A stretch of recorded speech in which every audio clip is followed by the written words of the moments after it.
Hello everyone, welcome back to Rob's Gaming Table. I'm Rob. Let me know in the chat if you can hear and see me okay, because this stream was kind of a last minute, last minute kind of thing. Trying to put it together quick here.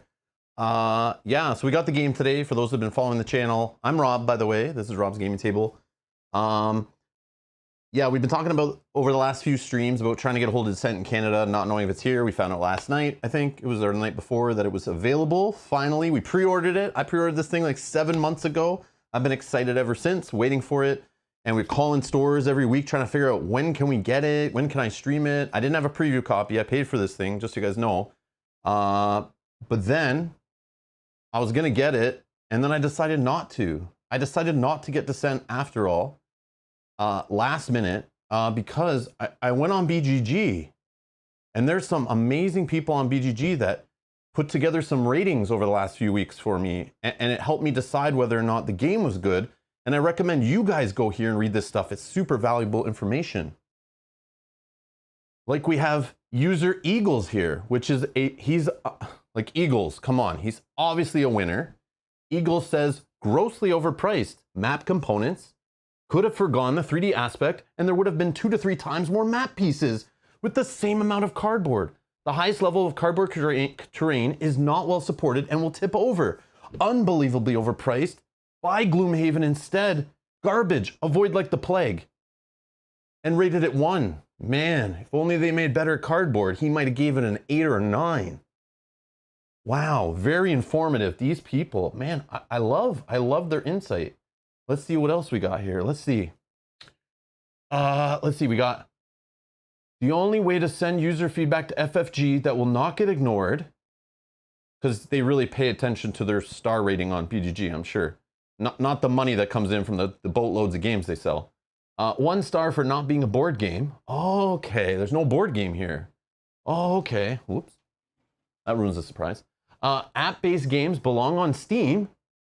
On Steam, this app will also get 1 star for not being a full-featured game, needing some board game component to play. Oh no, it has an app, so it should only be rated a 1, because this game is not made like every single other game that's out there. All board games need to be exactly the same so we can give them a good rating and not have an app. Wow, they tried something different. Interesting. Okay, that's good. Advertise as a board game when it's really actually a mobile app that happens to require a super expensive board game looking parts to move around as you play. No, thank you. If I want a mobile app game, they cost about $2 on the App Store. Whoa. So yeah, game publishers should take note. They should never try anything different. They should always make every board game the exact same. Yeah, that's the way the world should work, because every album, every music artist should put out should be exactly the same. No one should ever do anything new. Yeah, they should still release music on like 8 tracks and tapes. They shouldn't change it, right? Never change anything and try something new. Weird. Yeah, that's good. These people are real good insight here. Every movie should be the exact same. Yeah, never try anything different. You know? Wow. Ugly in the sense of video game. FFG, it's time to think more about your customers and not your wallet. So if you're rating it 1 and you're saying you're thinking about your wallet, that means you think the game is great and it's going to sell well because people are going to buy it. So why is it rated 1? And how would you not be thinking about your customers and your wallet? Like, how does that make sense? If you're pleasing your customers, you're going to sell lots of games and fill your wallet. So like, we got some real geniuses on here. And if any of you are watching, if any of you are these people, you're a loser. Anyways, let's get to it.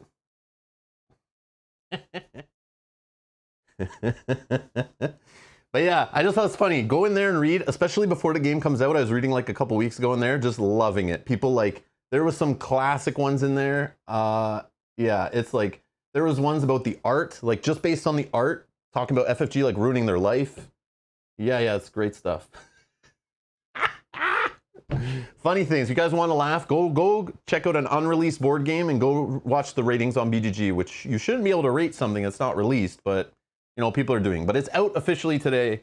We did get it. I grabbed it. But yeah, there's some, you just want to find the idiots of BGG. Just go look on any, it's just like, come on, man. Why aren't they spending their time in the forums for the games they like to play? Why go trash games they have no interest in? It doesn't make any sense. It's like, I listen to certain types of music. I'm not going to go trash somebody for making different types of music. You know what I mean? That kind of thing. Or like, I don't watch like romantic comedy movies ever, but I'm not going to go, you know, find some movie studio and sit there and telling them they're ruining my life because they're like, you know, putting love stories in movies or something. You know what I mean? Like, this is like the thing. Or like, how dare they put, you know, batteries in cars and not power them by gas? Tesla's ruining cars. They changed how a car is powered. Oh my God, they're killing everyone and only thinking of their wallet. Ah, like, this is how stupid these people look. So dumb. Anyways. There's your Rob's rant at the start of an unboxing. How you like them apples? How you like them apples? Hello everyone, thanks for joining live. I'm Rob, and this is Rob's Gaming Table, where sometimes these little rants pop up throughout live streams. We usually play live streaming board games on the channel. I don't do many unboxings. I don't take unboxings really serious. But this one I wanted to do because there's some assembly involved. This is like Nintendo Labo here, where we're gonna get a bunch of sheets of cardboard, and we're gonna spend, I don't know, an hour, 2 hours, I have no idea, punching out 3D terrain, making little towers and doors and bookcases, and I don't know if we'll do it all today, but I just thought it would be funny to just talk about this game, talk about the silliness with the reviews and the silliness with the people online and all the entitled, whiny internet babies out there and all this funny stuff. So, well, we just open the box, take a look at the miniatures, see if the game's worth $175 in components, which I know it's not because there's an app involved, and an app involves development. And especially if the app has, you know, I think it has like something like 16 scenarios. So, you know, it takes time to develop all that stuff. And so that's part of the cost. It's not just what you're going to see in the box. So yeah, 40 miniatures and whatever it's got like that, I'm sure doesn't cost nothing. But my favorite thing about complaining about the price is every single one of these losers on here saying it's overpriced. Every single one of them has a $200 plus Kickstarter sitting on their shelf in shrink wrap. Guaranteed. Losers. So yeah, there you go. There you go. I'm not saying the game's amazing. I'm not saying it's great. I put my money behind it. I'm going to try it out. I'll let you guys know how it is, but who cares what I think, right? Just play it yourself, try it. You'll see how it goes. We have a live stream scheduled tomorrow and Sunday where we're actually going to play this game. And we're going to be back tomorrow, noon Eastern, tomorrow playing live. Mel and I will do a 2-player. We'll set up the game. We'll start a fresh campaign. We'll go through the tutorial scenario. You guys will see how it goes. You guys can help us choose our characters. We'll make some decisions in the app. We'll fight some enemies. We'll see how the gameplay works. But from my understanding, based on the reviews I read and the ones I listened to, who all were completely positive, by the way, almost like very positive. I'm shocked. But those reviews all say it kind of gets going a couple scenarios in. You start to see the real game unfold and it starts to get better. And they start adding layers to it and doing interesting things that they haven't done in Mansion of Madness or that they haven't done in Lord of the Rings, Journey to Middle-earth. And if you guys have never heard of those games, please do not come into this game. I don't think you should, and I didn't. Don't come into this game as a Descent 3.0. I think you need to come to this game as a Mansions of Madness / Lord of the Rings, Journey to Middle-earth 3.0, I guess, like the third iteration of that kind of game. So if you like Mansion of Madness 2nd edition, you like Lord of the Rings, Journey to Middle-earth, you're going to get the, you know, the next iteration of that, where they take Descent dungeon crawler, app-driven story campaign adventure game, and mesh that together. So yeah. But anyways, so that's where I would look at it from. That's how I would look at it. But yeah. And again, I'm glad they're trying this out. I'm glad we're getting a full dungeon crawler. Like, I mean, Mansion of Madness is a dungeon crawler, but like fantasy dungeon crawler. I like Descent. Didn't really like the, you know, the game master DM component of it. I like the idea when they started adding co-op stuff to it. Obviously, they probably saw the sales of the game go up when they started adding co-op to it, which is why they didn't keep it going and they decided to, you know, move on to Descent fully co-op. So I'm sure with their, you know, sales data and what the consumers want, most games are going that way now, right? They're going like full co-op is where it's at versus, you know, one versus many. So that's where we're going. But yeah. Oh, Kenji wants to know who the loser is. Hold on. Hold on.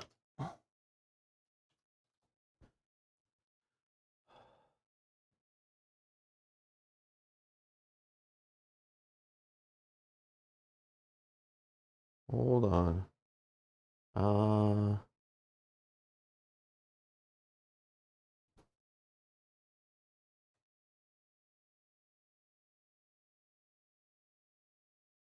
So, KNJ, you missed. So anyone just joining, we just were having some fun, did a little rant thing, just to show you some of the cool reviews on, or ratings, sorry, on BGG, which are very contradictory to the like real reviews that have been coming out for the game that seem to be very positive. But yeah. So we just went in BGG and filtered by 1 rating reviews on this game, and most of these were posted before the game came out. But you want to know who I was calling a loser? We can find one right here. Right here, Darth Pock. Okay, Darth Pock. This is a super smart person here. Horrible art. Descent is descending.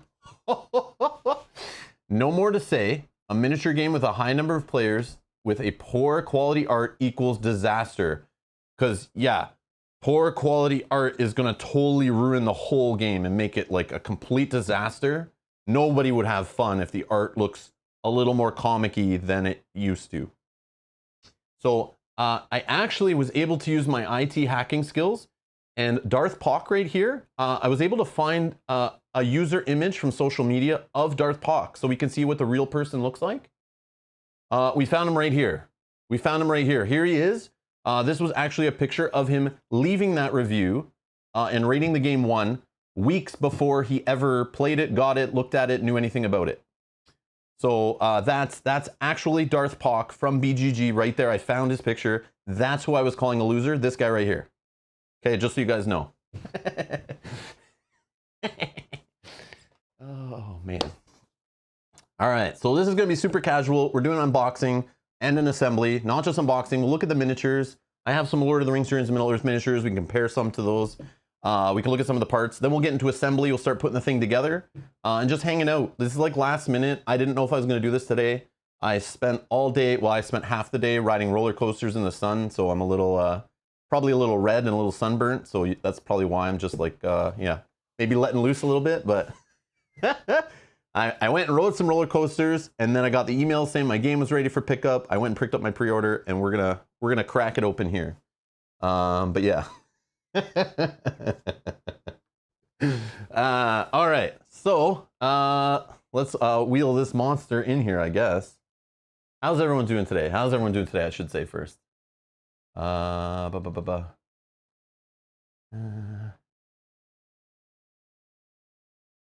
much does the game cost? In Canada, it costs 175 or 180 Canadian dollars. I don't know what the MSRP is, but we can find out in 2 seconds.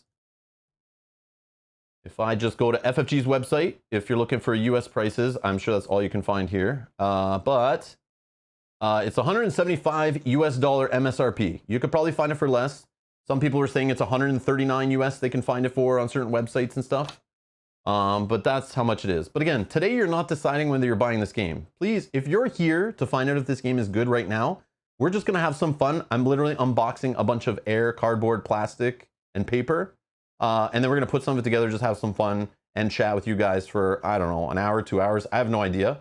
But we are back tomorrow, noon Eastern, playing this game, discovering it with you guys. I didn't do the review copy thing. I didn't even ask for one. I just pre-ordered this many months ago. I was all in as soon as I heard about it, just based on our love for Lord of the Rings Journeys to Middle-earth and Mage of the Madness 2nd Edition, and kind of my love for past FFG games and quality and stuff like that. So yeah, I just want to experience it anyway, so here we are. You guys are going to see. But over the next 2 days, so Saturday and Sunday, we're playing this game live. We're going to play the first couple scenarios, I assume. I don't know how long they're going to take. We may maybe play 3 of them. I have no idea. But it's a weekend of Descent Descent Legends of the Dark. I'm going to mess that title up, I'm sure. But yeah, we're just playing it. So you'll get my opinions tomorrow and the next day as we play it. But today, I don't know if it's any good. Do I care? Not really. I'm going to play it anyway and see how it is. So, but yeah, so some of you don't have to, I guess. I don't know. Anyways. All right, we're going to roll this guy in because I can't carry it. It's, I'm just kidding. Yeah, it's a big box. It's pretty heavy. It's pretty heavy. But again, most of the cost, I'm assuming a large portion of the cost is in the software development. Because it seems like they put a little more work into it than they did for Lord of the Rings and Mage of the Madness. When I did buy the game, I took the shrink off already. I have not opened it. I took the shrink off just because with the studio lighting, it like, you know, starts reflecting all over the place. It's like sleeving your entire box, and I'm not a fan. So I popped that off a few minutes ago. But when I picked up the game, they gave me this, and I don't know what it is. I have no idea what's going on here. This was like taped to it. Exclusive weapon art. Well, okay. Oh, it's the Hobby Next Descent promotional cards. Well, I don't know what that's all about, but sure, whatever. We can look at that, I guess. And then whatever this is. Hybrid Centurion promo figure. Ages 14 and up. I don't know.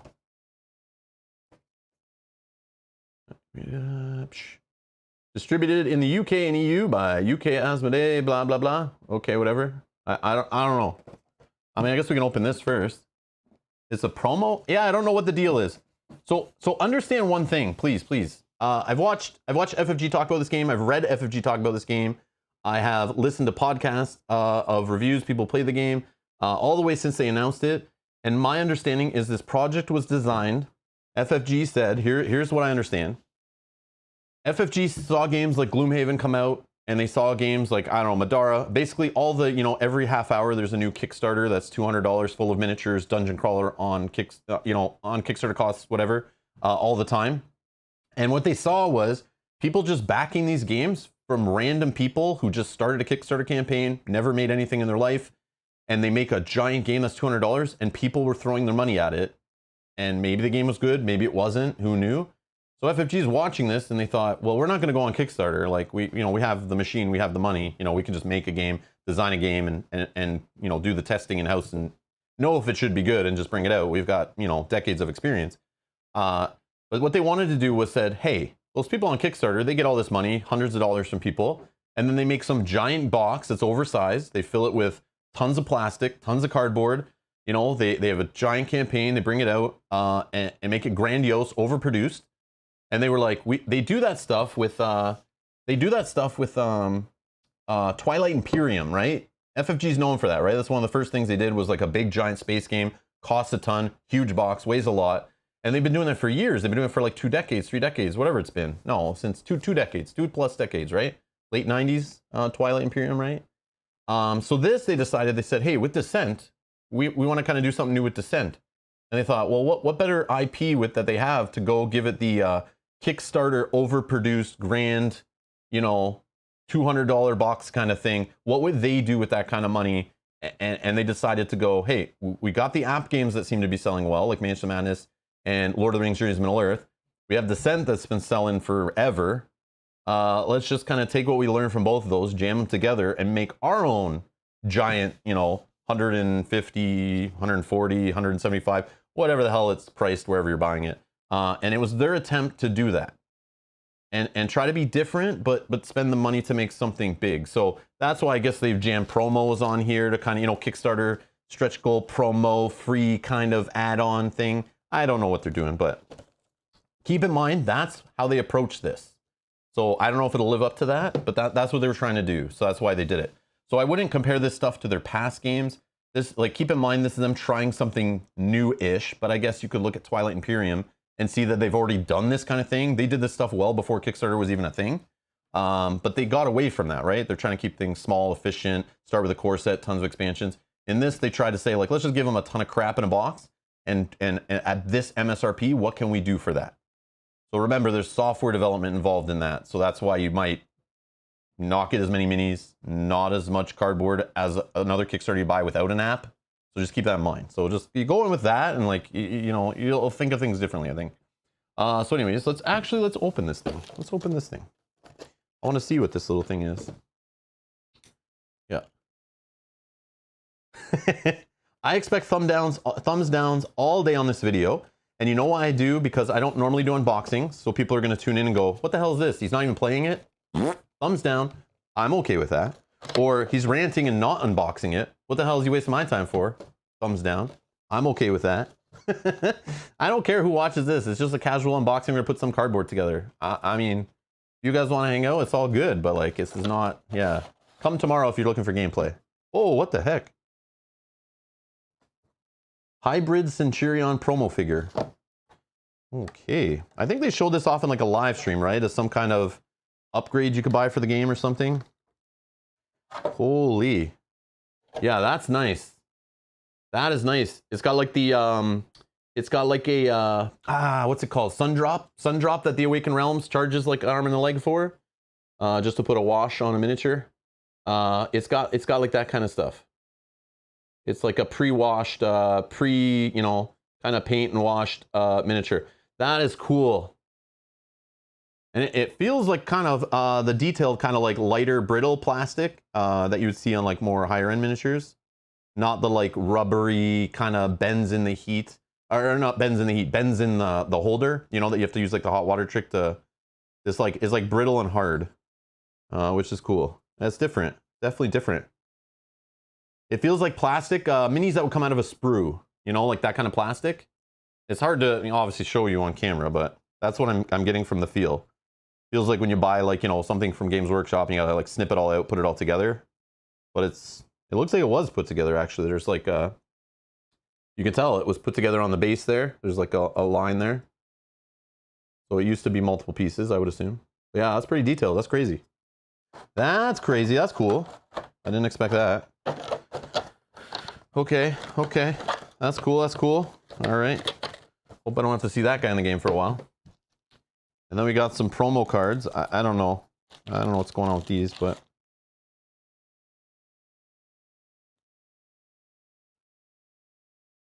So exclusive weapon art. This pack contains 12 cards of Descent Legend of the Dark with a new custom artwork, all new custom artwork. These cards included in this pack replace the 12 starting weapon cards.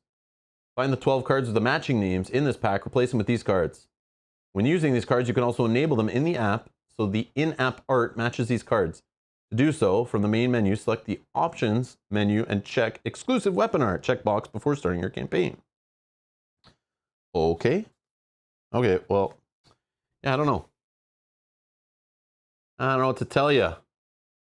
I haven't seen the regular art. I don't know. But anyways, we can compare it later if we remember. All right, let's do this. I don't know where to put that, but yeah. So we got the Learn to Play guide. Got the Learn to Play guide. You know, super exciting stuff. It feels nice. Usual Fantasy Flight Games quality. Nice high gloss, like you know, high res. You know, thick paper. Learn to Play guide. So my understanding is the Learn to Play guide gets you to the table as usual, but there is no rules reference guide. That is in the app. Which I do like, because if it's in the app, that means they can update it. Every time they push out an update, they could fix things, reword things, you know, instead of like waiting for them to fix a PDF and upload it to their website. You kind of have the app open already, you're playing the game, so you can just always go check the rules reference, and you know you're always kind of looking at the latest entries. Versus if you like copy the PDF and you know you're reading it on a tablet, and then you got to go like get the latest one and replace it and all that stuff. So I like that. Or you have a paper book that goes out of date, right? So yeah, so there's some let's go zoom in here, I guess. I don't know. Yeah, I don't know how exciting this is gonna be, but I just want to get together and I just want to get putting some pieces together. Yeah, it is a pretty thick Learn to Play actually. 31 pages. And then we got a quick reference. And my understanding after listening to reviews of people who actually played the game, not reading reviews on BGG of people who've seen art on a website, they've been talked about how it's pretty like a forgiving, pretty straightforward Descent kind of game, kind of like Lord of the Rings: Return to Middle Earth, but in a dungeon crawler. So not as fiddly, I guess, which is cool. I'm looking forward to trying that after playing so much Madara lately, to see how it is if like the app is handling all the crazy, you know, weapon upgrades, enemy weaknesses, defense values, all that kind of stuff. So we got this lore book, a little lore guide. That's new. Trying something different. That's neat. A little lore book. You can read about the land of Tiranoth. That's they've been using this world for years in games at Fantasy Flight Games. Same like Descent, Rune Wars, Runebound, all those kind of games use this. Heroes of Tiranoth. A little map on the back. I guess where we're at. I don't know. That's okay. Cool. Whatever. Oh, here we go. This is what I'm looking for. We're going to do some Nintendo Labo Lego kind of stuff here. We're going to be building our 3D terrain. Yeah. Oh, look at this guy. That's the guy we just got. But he's in here too? So we have a second one? Yeah, he's right here. You got to assemble, like, so we have two of them? Do you get to play with both? If you have the promo, or do you still only play with one? That's weird. That's weird. Why give out a promo of an existing mini and not just like a new guy that you can play with? Yeah, I don't know. Interesting. Interesting. But he has assembly instructions. I don't know why they did that.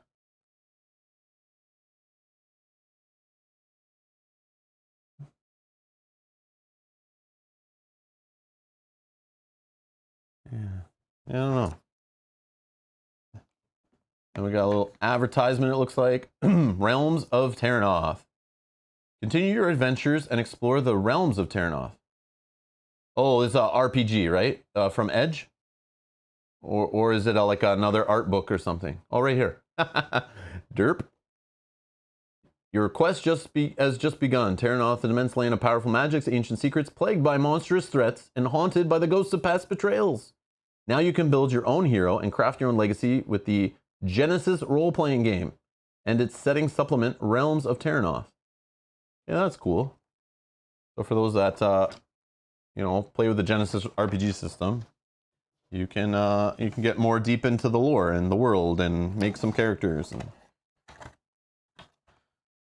So yeah, let's do this.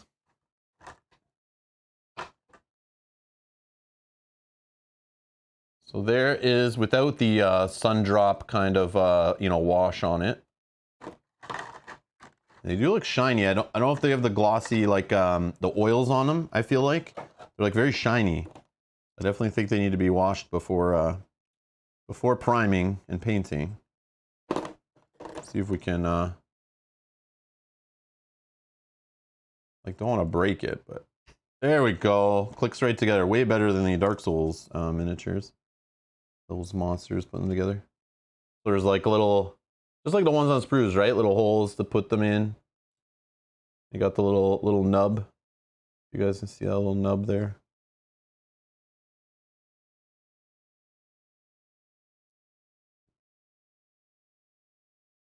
So Apophenia Evolve says the Lord of the Rings journey game was a very bitter game for me. I tried getting people to play it, but couldn't because the difficulty and the timer was just too unforgiving and opaque. Try adventure mode in that. They brought out adventure mode a few months later after they released it for people that complained with that exact same complaint. You're not alone. So they added an adventure mode to remove the timer, made enemies a little easier and stuff, and you can kind of wander around and do whatever you want and explore the story without dying, failing, that kind of thing. I think you can still die, but it just makes it easier. I've not played, but that's the way I was explained it. But yeah, I would try the game again with adventure mode instead of standard or hard or whatever, to see if that fixes that for you. But again, if you didn't like the game, you didn't like the game. That's all good. Those games aren't for everybody, that's for sure. I don't know. I'm like afraid to. I don't assemble minis too often, but so let's see. Let's see here.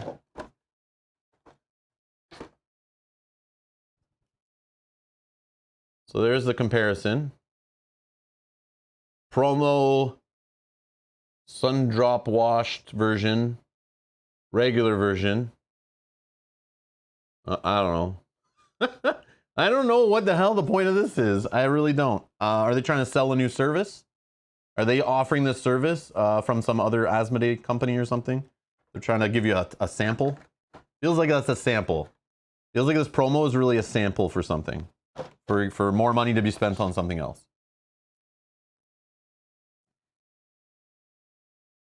Oh, but by your time, the group had a bad experience. Totally understood. Totally understood, yeah. Yeah, they definitely made Lord of the Rings Journey to Middle-earth is not an easy game by any means. They do challenge you. Same with Mansion of Madness, though. And I think what they thought with that was that, people want to be challenged because Mansion of Madness is very challenging, right? Okay, we got 2 layers of miniatures here. Holy. Oh. So yeah, these are like pretty high quality miniatures. They're expensive, supposedly. That's why the price of the game is so high, because they're not just regular miniatures like that normal board games. These are supposedly the highest quality plastic miniatures that have ever been included in like a board game period. Supposedly, they use like the same manufacturing and plastics and all that kind of stuff that you use for like Games Workshop miniatures. But then again, Games Workshop's made board games, so I don't know how true that statement is. So I don't know, but anyways, I just heard that. I heard that's what they were saying. So if we look at, you know, we got Legolas, who's been primed here from Journeys to Middle Earth. Okay, he's got some primer on him. He hasn't been painted, but just to show you the size and the detail compared to, let's compare it to like a starting character. Let's do this Ranger, right? So like it's obviously a much higher quality, different type of plastic, different size miniature. This is a lot lighter. These are a lot lighter, a lot more brittle and fragile, you can tell, because they're made of that exact same like miniature plastic that is used in like in any kind of game that the minis come on sprues. I know it sounds like I'm dumb because I don't really buy those kind of games or play those kind of games. But yeah, that's what it feels like. So yeah, so that's the difference. So these are like the little like kind of soft plastic, small, less detailed miniatures, probably easier to mass produce. But these ones, supposedly they went with what they learned from making Star Wars Legion, and they used that same company or those same mold techniques or plastics and stuff to make the miniatures. So they're way more detailed, way more detailed. So they're like more serious miniatures in a board game, which we don't normally see. So they definitely cost more to produce, and they went nuts. They just were like, you know what? We have a $175 MSRP. Let's jam some crazy quality stuff in there that we don't normally put in board games. That's my understanding of what they were trying to do, which is cool. Me, do I care whether they're highly detailed? Not really. I'm still just looking for how fun is the game. I don't care if my minis, as long as my minis look different, I can tell which enemy is which. I'm okay with that. But they will look different, I'm sure, especially when they're painted. That'll be cool.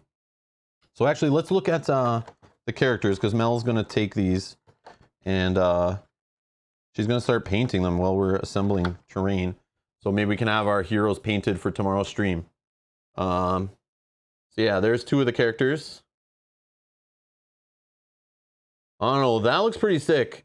I don't know, like this guy's got like a floating, like it's like a floating part of the miniature coming behind that's not attached here. That's pretty cool. I don't know, that's weird, but I like it. And this guy, he's like a half dragon, or a dragon humanoid something. I don't know what he is, but that guy looks really cool. Yeah, that looks really cool. Like, look at the base, like the dynamic pose and everything. Like, come on, there's not a miniature in Journeys to Middle Earth that even looks close to that. Even the Balrog, like this mini is better than the Balrog miniature from the last Lord of the Rings Journeys to Middle Earth expansion. I guarantee it's better. Like this mini is a better mini than that mini. Like costs more probably too.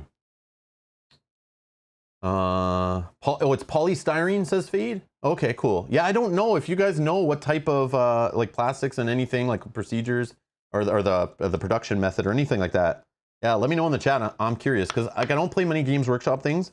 The only experience I have with this is playing Space Hulk like 8 years ago or so, and opening up that board game and being blown away by like, what are these things? And I had to like research it and get the little clippers and you know, a little nail file, and I was like filing off all the lines, and then I'm finding which glue to use to put them together. Like I had no idea that was going to happen when I bought the game. I just heard it was a cool game, so I bought it, and yeah, nobody said anything about you got to put the miniatures together. It was just assumed because it's like a Games Workshop game, but I had no idea. I've never bought anything from them before. There's another one of the characters. This is like, I think, the tank character in the game. Yeah, that's cool. I don't know, that's cool. Like, look at that base. I don't know. I like that a lot. I like that a lot. Then we got, who's this guy? This guy is Chance. I think this is Chance, little cat rogue guy.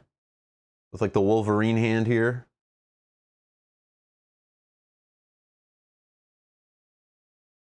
Oh, that's cool. We'll see how they look after Mel paints them. But if Mel's watching and she wants to come and take these away and start doing her work on them. But I think they need a wash before they're primed, though. They're like, they're shiny, but I don't know if it's like oils for sure, but they probably still should be washed anyway, right? Before priming them. So yeah. So for those who don't know, Mel, my wife, she's gonna play with me tomorrow. She's gonna paint these up now. And hopefully we can have them painted for tomorrow or whichever ones we need. But yeah, so that's the plan. Okay. I'll come help you with the primer in a bit. I know, it's like that like Space Hulk, like detailed miniature plastic. Be careful with them. Oh, I gotta disassemble this guy to put this guy back.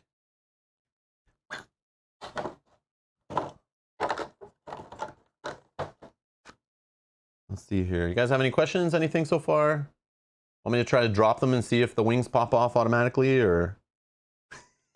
It's just kidding. Let's see.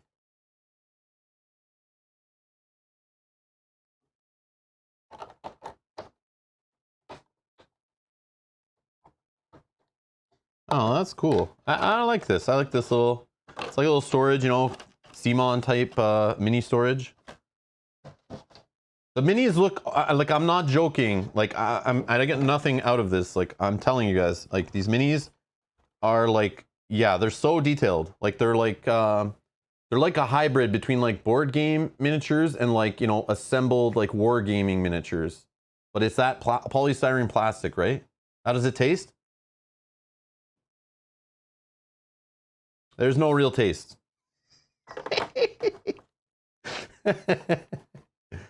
Yeah, they look cool. Look at this one. I don't want to be the one painting that because there's like layers over layers of plastic. I don't know how you do that, but I don't know if it's coming across on the live stream. Live stream's going to be a little compressed and stuff, but man, that looks cool. Yeah, I'm kind of excited to see what these enemies do and how they play and stuff.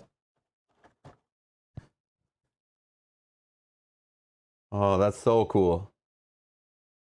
And they're like bigger too. Yeah, I don't know how to other than to show like, you know, like Gandalf. You guys have seen us play Lord of the Rings, there's Middle Earth. There's Gandalf, right? And yeah, here's like, let's go with like a smaller enemy. If I can get them out. Like there's the size of the enemies. Like the enemies are like roughly, that's like the smaller enemy. It's like the size of like that. Well, like, come on, look at it. Look at the base. Like, look at just like flat, you know, flat base is probably not even level. It's probably like bent. This thing that I probably had to put in hot water to like make it go straight. Same with this sword. Like, yeah, sword's not even straight. Like this is the crappy, like, look at it, it's bent. I straightened this out before painting it, but just by going in a box, like it just bends back. It's so annoying. Like this is crappy mass-produced like board game plastic, right?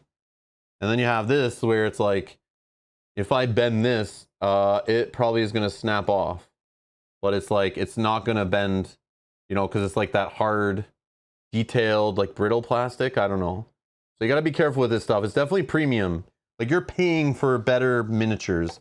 And that's part of the cost for sure. Definitely part of the cost. But you gotta be careful with it, right? Like they're not just throw them in a bag and put them back in the box like I do with my other miniatures for most board games, right? Like I really don't care. Throw some paint on them, some varnish, put them back. But the Lord of the Rings ones we have stored nicely. Like I stored in here, right? Like it's in here, but it's like that's enough to bend it. Like I have them in my like board game insert, you know? But it's just like that crappy plastic.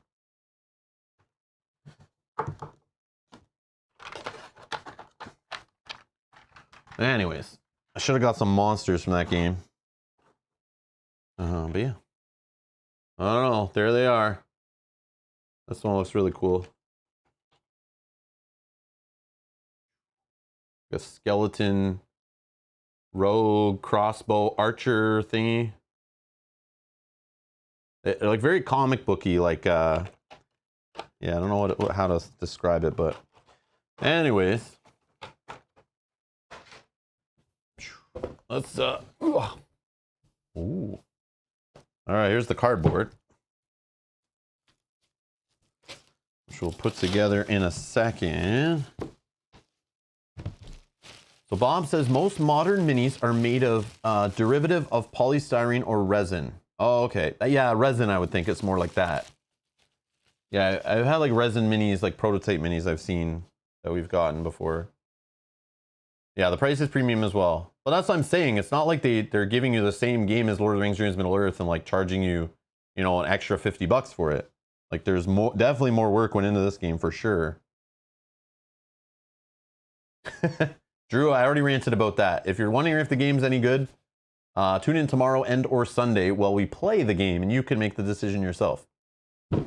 Or go read or watch some reviews. There's reviews out there already. A podcast review I listened to already. I've read a couple of website reviews. Yeah, some people have had the game for a couple of weeks and been playing like a beta copy. So yeah, or a beta app version. So we'll put those together in a minute. I just want to finish with the box here. All right, so I saw that this came with 8 Game Genic sleeves, and I was like, okay, this is a sample pack that they're just trying to sell you more sleeves with, but they're actually not. There's a gameplay mechanic to this. You actually have weapons, dual-sided weapons. I guess we could show you with the promo ones, but there's dual-sided weapons. So I could have a sword and a hammer, okay? But each weapon has its own upgraded side, okay? So I would actually put these two together and I'd put them in a sleeve because while you're playing, you could spend an action to flip your weapon to use a different weapon based on the circumstance. And then later you can craft or spend XP or whatever to upgrade my hammer, for example. So you flip one card. So now I have an upgraded hammer, but a not upgraded sword. And I can tell it's upgraded by this little double arrows down here. Okay. But this needs to go in a sleeve for that purpose so you can flip it. So this whole game has this like flipping card mechanic to it. That's what it's trying to do different, I guess. So like all the cards are double-sided with like an upgraded side. So that's why they give you sleeves, because you need them for your weapon, which I thought was kind of weird, but if it works for gameplay, like it's in there for gameplay purposes, which I like. That's neat. So anyways. But I was like, why am I getting a sample of 8 sleeves? Like what do I need 8 sleeves for? So a bunch of cards, a bunch of these, player mats, and I guess other things. But I don't know if I'm going to be spoiling anything here, but these are the main characters. You'll meet them along the way. In the campaign, you'll get more you'll get to pull from. Here's some underlying terrain. These go underneath. There's like cardstock, but it goes underneath the thick cardboard pieces to just give some other table aesthetic. Like it's overproduced for sure. Like, you know, you can put some lava underneath your, you know, your bridge or whatever. It's a nice little touch, I think. But yeah, totally unnecessary, but I think it's cool that they did it. We'll see how that works on, how that looks on the table tomorrow. These are little plastic bases that go underneath the miniatures. So if I grab, so they're how you tell the enemies apart. So, you know, in Lord of the Rings, you have to, you know, attach a little cardboard symbol on the back and then know what attaches the app. But these, depending on the app, it'll tell you which side, which color, and then how many notches. And that helps for colorblind people to know just how many notches are underneath if they have trouble with the color, which I do appreciate. Because you guys know Justin, who plays with us, he's got a colorblind thing going on. So I definitely like when they add stuff to it because it just helps his gaming experience. So you can kind of tell that, oh, this guy's the green one with the 3 notches. Okay, so he's the one we're attacking in the app. Okay, cool. Well, that's a different way to do it. I think it's neat. So it just attaches on the bottom, comes off. You can rotate it to the different side. But that's what those are for. And there's a whole bunch here. That's how you tell your minis apart. So we'll see that in action tomorrow, which is why I'm just glossing it over. We'll play with this stuff tomorrow. Like, who cares looking at it? What's that tell you? You got to play with it. You got to play with it. Stop playing with it. All right. Not aesthetic. You can move on to those parts and they have special effects. Oh, the sheets. They are actually interactive? Okay, cool. I didn't know. I haven't read the full rules yet. I'll do that tonight after the stream. I've read like the first, like, I think 16 or 17 pages of the Learn to Play. But yeah. Got some custom dice. Some little dial knobs. You guys know these things. Anyone who's been playing games like X-Wing and you know that Gloomhaven, all those kind of things, they have the little dials. But there's your custom dice. You guys will see us roll those. So it'll be pretty cool. I don't want to get into like, explaining how all this stuff works either, like what I know so far, because it's like, we'll do that tomorrow. That's not what today's for, but yeah. Well, we got the patented FFG useless cardboard still included. You know, the heck is that? That's so weird. Like, I don't know what this is for. I never understand that, but they still are doing it. And then the cool part is, so you guys know, like this box actually has 3 parts to it. It's like they shipped a bunch of air, which is other expense added, I'm sure, to make shipping costs higher because they're bigger, less games on a pallet. But this is like the middle part of the box. So it's like a bottom of a board game box. So this is like, feels like the bottom of a regular board game that goes on top of the true bottom, which has a cardboard lip around the outside to hold it up. And in this spot is the storage for all the 3D terrain we're gonna build, is my understanding. So this is literally just storage. They ship this completely empty in the bottom. You know, who does that, right? It's like FFG's kind of like learning a little bit. They're listening to the complaints. Like, I know it's a box of air, ha ha ha. And yes, you probably will see inserts made for this thing that'll probably be way better than what they gave you here, but at least it's something. Rather than me having to disassemble all that terrain after playing with it, I wouldn't even buy the game if I had to do that. I would not even buy the game if I had to do that. But the crazy part, they put it in here so you just throw it back in, which is cool. Because you guys know from playing like Wingspan and these kind of games that have like cardboard dice towers to put together, you keep disassembling and reassembling those, eventually they're going to wear out, fall apart, right? So hopefully that doesn't happen with like the terrain in here, but we'll see. Yeah, they tried. I know, Brian, like it's not the best storage, but they tried. Like the fact that they even cared, like they didn't have to, right? They've never done that in the past. They just throw a ton of cardboard and stuff in the box and you're like, what do I do with this after I'm done playing? You have like, you throw it all back in the box and they don't even give you baggies or anything usually. But yeah, that's the box. And it's just got this little lid, like a smaller lid that goes on top. So it's like a box within a box. It's weird. Definitely weird. But definitely cool. Definitely cool. Oh, it's epic. It's a big epic box, that's for sure.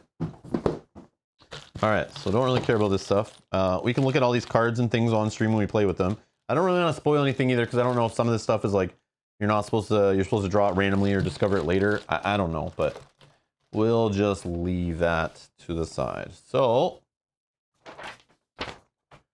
is there a free bag in there, Rob? Oh, if I read in the rules, we need a bag to draw tokens from, and there's no bag included. If it tells me to get an opaque mug, I'm gonna lose my mind.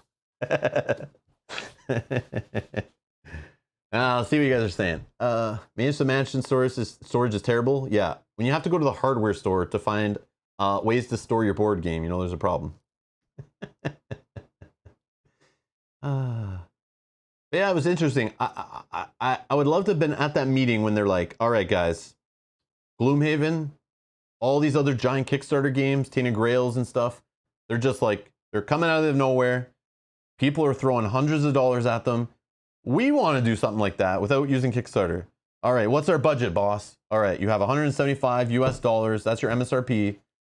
And we need such and such profit. You got to, we're going to estimate sell this many copies. So here's your budget.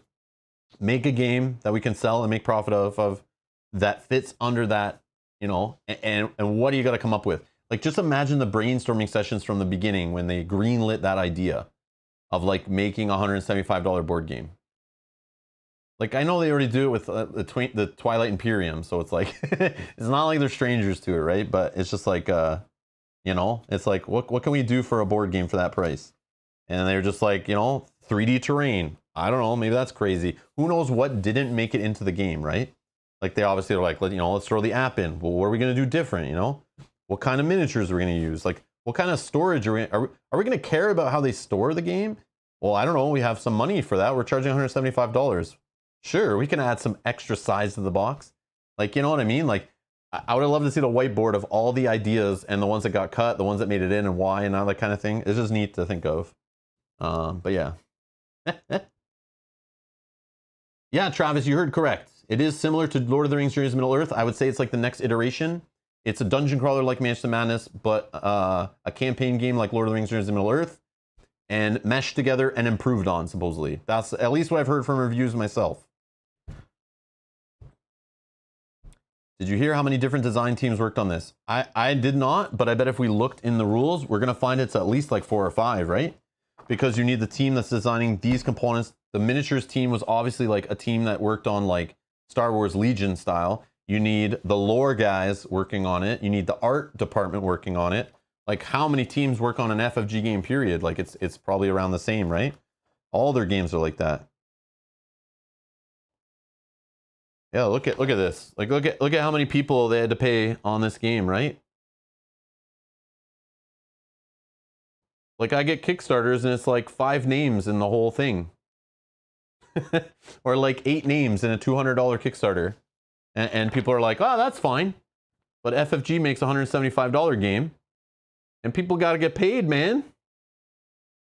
So like, quit complaining. Oh, I see one of my faves over there. I don't know if he's still there, but this guy right here. I like when he works on games I play. I like what Nate French comes up with this guy. Yeah.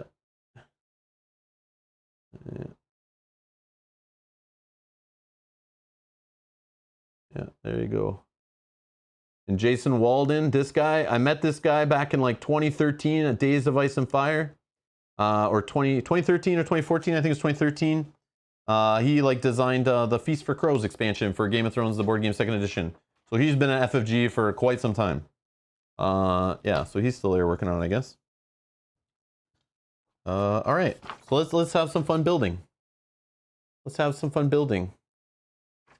Yay! This brings me back to the days of playing with Lego and building Lego sets.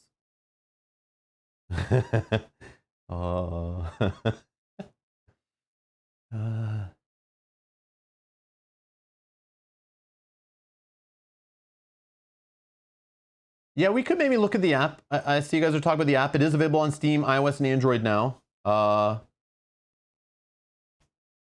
there it is. All right, there's the app if you guys want to look at it. We can maybe look at it later if we have time. But today I just want to put together some pieces so we can actually stream this tomorrow and play it. So, but yeah. Whew. Successful geek who have not played Mansion of Madness 2nd edition.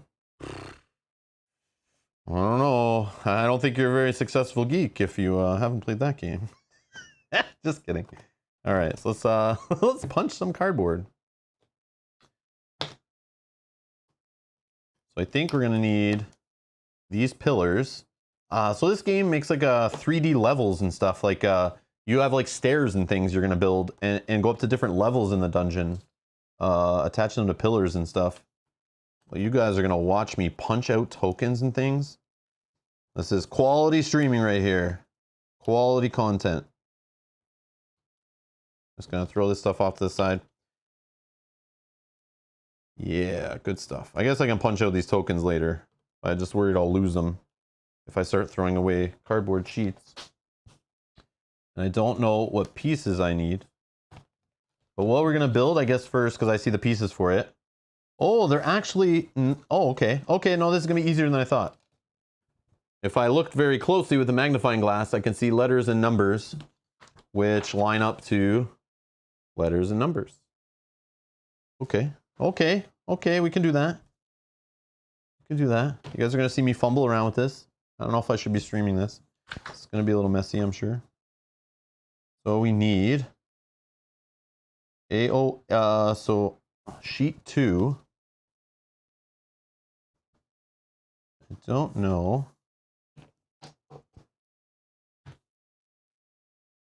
Okay.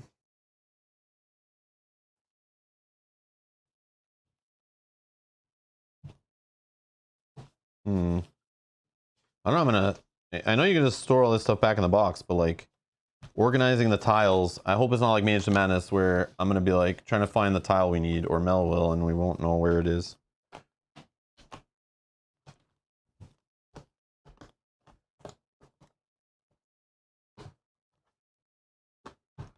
Okay. Okay, we'll leave that over there. This we'll put aside. This we'll punch this big stuff out. Keep that nearby.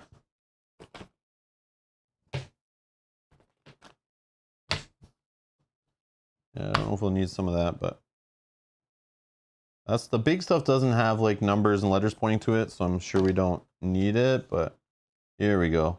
A201. Okay, okay. We found like there's like 12 sheets of cardboard maybe, or 10 sheets maybe. Stay calm, Rob. Stay frosty. I know. I'm like overwhelmed. There's like, what do I build first? What do I do? Where is it? I feel like I'm putting together an E-Raptor board game insert here with like tons of sheets of little bits I gotta find all over the place. But we'll get there. We'll process of elimination. We'll start putting something together and we'll start running out of pieces and it'll make it easy. Okay. We're building 2 of these, I guess. 2 archways. Super complicated stuff. Oh, it's nice and tight. Let's see if we can get it without wrecking it. Oh, yeah, we got it. Yeah, it's nice and snug. So it's not going to fall apart. There's like, there's like cardboard hair shredding off the side of this stuff. I don't know what that's all about, but my cardboard is shedding. Like, what is this? I don't know what that is, but it's like super fine cuts that like cut off the cardboard. I don't know. I guess it's furry terrain. I don't know what's going on with that. Yeah, that's weird. Critical Pickle says, I'm already 2 beers in and feeling exhausted for Rob already. Stay vigilant. They're dry. Oh, okay. And Brews and Board Games is here. Right on time when we're talking about being 2 beers in. All right, sweet. Hello. Welcome. Don't know what that is. I don't have pets, so I don't know. I don't have a dog that played with this before I opened it or anything, so I don't know where that fur is coming from. Like paper fur. All right, so we got our first pieces of 3D terrain built. We got our 3D archways. And my understanding is this 3D terrain blocks line of sight. It goes on the table, obviously. And you can interact with most of it, is my understanding. Just like in Lord of the Rings, where it would add like bushes or fire pits and stuff, and that you could interact with them, or statues. Except for those are like just flat tokens. You know, this is like going to stand up on the board. But similar thing, but it's just like 3D cardboard. But I'm going to be right back. I'm just going to help Mel. I just got to prime paint those 6 starting figures, or 6 heroes for the game. I'm just going to prime them so Mel can start painting them. So I'm going to be back in like, I don't know, 3 or 4 minutes, I think. So stay tuned. Be right back.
All right, we're back. Oh, Drew's here. Drew says, hello, hello. Any questions? I'm an expert. I built mine last night. I wish I could have had it last night. Our stores weren't, none of the stores I know around here, we call different stores, none of them were going to break the street date of August 6th, and all of them opened at noon. So I didn't grab it till like 1 o'clock-ish.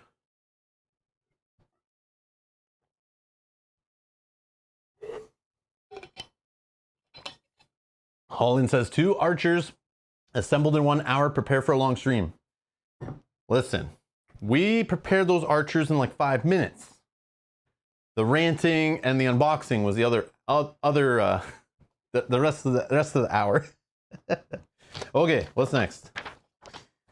Let's try to find our barricades, I guess. I don't know.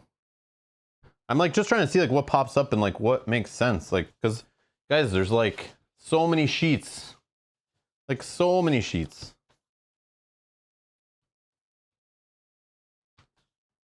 Like, I don't even know where to start, like, or continue, I guess. I don't know.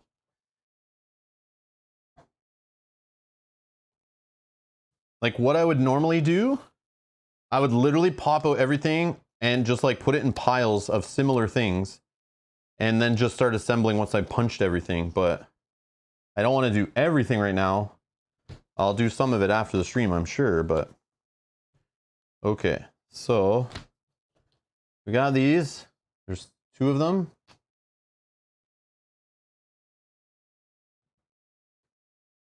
I don't think it matters. All right, we got 2 barricades built. Almost. Almost. Yeah, it's pretty like tight. I'm surprised how like it goes together like it's not meant to be taken apart. It feels like you can. But it's like, it's a very tight fit, which is good. So that means it's not going to just like fall apart in the box. Okay, we got our barricades. 3D barricades, okay? Sweet. Oh, Brian, the Discord thing? Discord, Instagram, there's a few other words that Google moderators are just deleting chat messages. It's a known thing across YouTube. I don't know if it's a bug or if it's on purpose. But there's a few other words. I found, Mel found a post actually where someone was complaining and they found a whole list of words that would like auto get you banned every time, but people are just putting like periods between letters and stuff. But yeah, that's what's happening. It's weird. Okay, let's assemble these trees. Let's assemble the trees. Yeah, so, you guys can watch me put this together, but we can chat. Oh, hey Darren. Oh, sorry, Darren do you have a question? I see you up there. Let's see. Sorry guys, I had to run to prime the minis so Mel could paint them this evening for tomorrow's live stream playthrough. The prime suspect. Oh, Darren showed up and I left. Sorry. Yeah, Mel washed the 6 starting miniatures and they dried up, and then I just went out and primed them quick. She's gonna start painting them in like 15 minutes or so. And then yeah, hopefully we have the heroes painted for tomorrow's stream and Sunday's stream. That's the plan, at least. We're not gonna, obviously the minis, like there's like 40 plus miniatures, I think, with the promo and stuff. There's a lot of enemy minis to paint, but I don't know how quickly Mel will get to those, but I just want to play. I want to play the damn game and try it out. So, what did we just pop? A bunch of tree pieces. Oh, we need bottoms. Looks like we need bottoms for our trees. I gotta find those. There's actually like a, oh, right here. Easy peasy, I think. I think it's these. I think it's these. Or at least 2 of them. Or is it 3 of them? No, it's 3 of them. Yeah. Wait, there's 2 different, three trees? Hold on.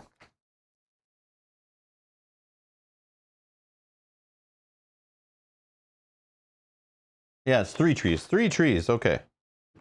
3 trees. But they have like there's a tree that has moss on the bottom, so you can tell that one apart, which is kind of cool. It's like a subtle, like, so the tree will actually be different, I'm sure, in the scenarios. Like this tree you can interact with it probably, or it does different things maybe. And then there's like a mossy bottom, and if we can jam it in there. Oh, I don't know. I don't know. Okay. It's in there. It's in there. Okay, there's a tree. I mean, that's cool. Better than the flat bushes and trees from Lord of the Rings. Then we got one with fungus on the bottom there. Some mushrooms or something. Fungus. Some tree fungus. Hate when that happens. These are both the same bottom.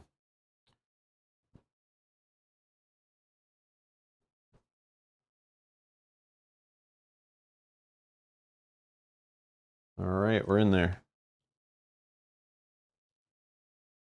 I don't know. Anyone's thoughts on the 3D terrain so far? Like, would you want it in your game? Not want it in your game? I'd rather have it than not have it. Even if it's just cardboard, I'm down. Saves me from going on Etsy trying to find like 3D this and that, right, to upgrade your game. I mean, you could still probably find better. Someone will come up with cool, overpriced, like plastic, crazy terrain, I'm sure, or already has terrain that you can just swap in, I'm sure. But it's kind of cool. This stuff just comes with the game. Different.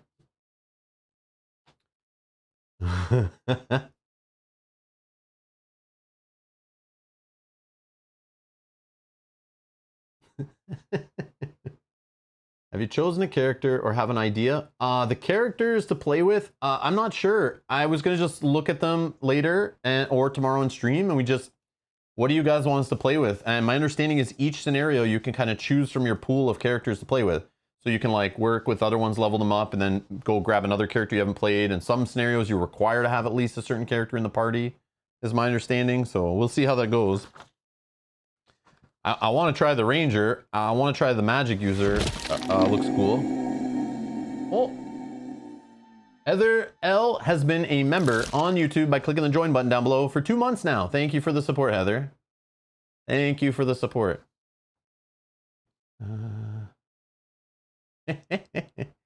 Hello, everyone joining in. Hello, hello. Welcome to Craft Time with Rob. This is a stream where I put together cardboard crafts. And we'll see what we can build. And hopefully don't get paper cuts. No glue required, supposedly. No glue required, supposedly. Okay, let's try to put together this thing. The large table. You know, where Mel can sacrifice animals on, it looks like, right? That's what that table's for? That's what I think that's for. That look familiar? That look like a piece of it? I don't know. There's 3 of them. Yeah, that's probably a piece of it. There's 3 of them, so this is probably one of them. F202. Yep. That looks right. That looks right. So that's one piece. One piece.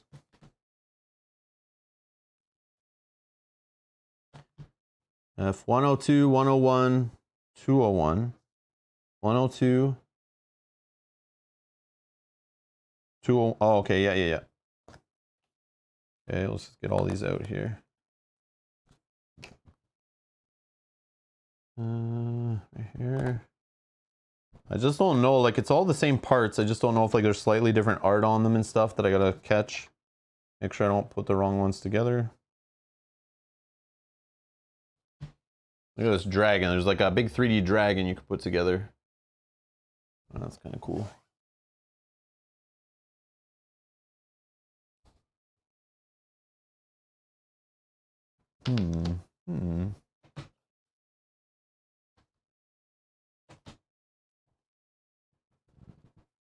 Drew, if you're still there, how long did it take you to put this together? Just out of curiosity. I've heard things like, 1 hour, 2 hours. It's kind of cool. Or not. If you're trying to get ready for game night and you didn't realize, you got your friends on their way over and you're like, oh. Uh-oh. Yeah, these all look the same. They all look the same. So I assume I just... Nope. What do I do here? Those are the same. Like this piece and this piece. No, I'm doing something wrong. Maybe not. Maybe not. Because this piece is the one that holds them together. I get it.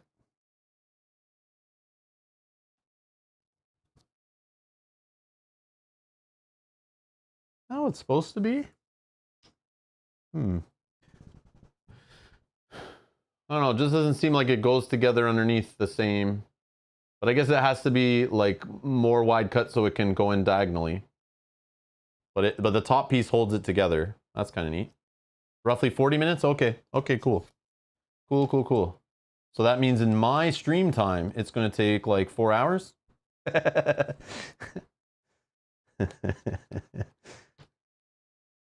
I'm just kidding. Hopefully not. So I have a rule book to go read.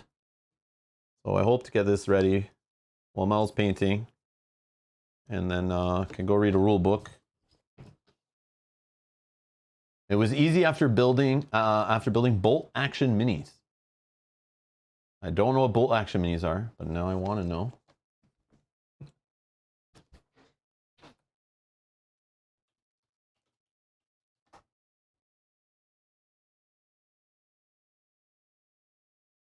Oh, okay. Okay. I got it. Yeah, I know what you mean now. And those all, I'm assuming, come on sprues and everything. You got to snip them and glue them and all that stuff like we were talking about earlier. Yeah.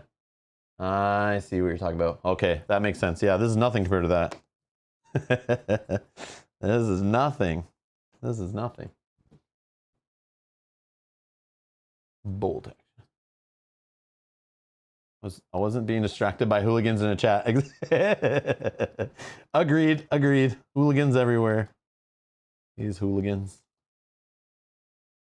Trying to do this without bending cardboard. Trying to be gentle. Okay, that's cool. That's actually pretty cool. Like a little sacrifice table here or something. I don't know.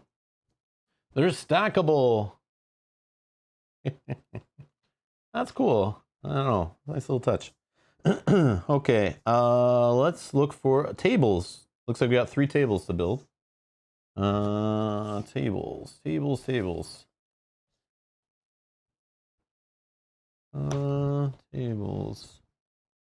Oh, I think I see some table pieces. No, maybe not. Nope.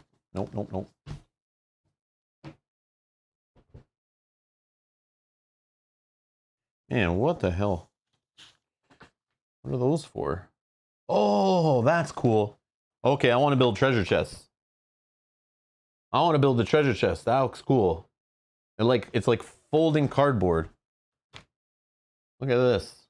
Look at this. Okay, let's do these. How many? Please tell me there's a whole bunch of chests. 4 of them at least. Looks like 4. Yeah, check this out. Oh, there's the hair. See, why does it have hair? Why is it shedding? I don't know. Oh, it's so cool. Hopefully it looks good putting it together. Okay, this one goes with this one.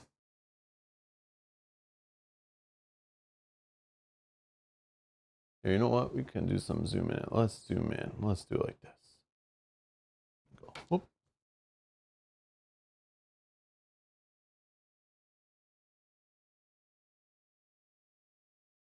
All right, I'm doing it right.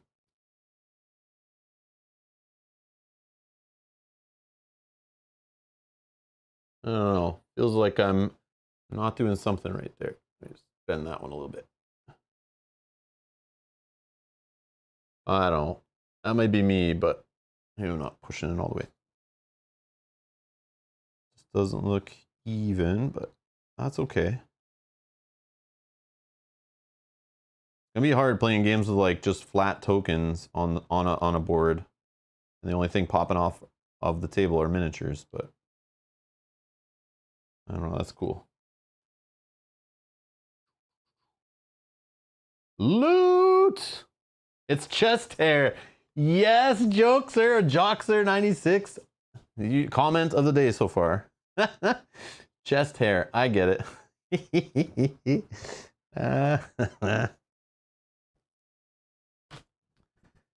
All right, let's see if we can bend this one.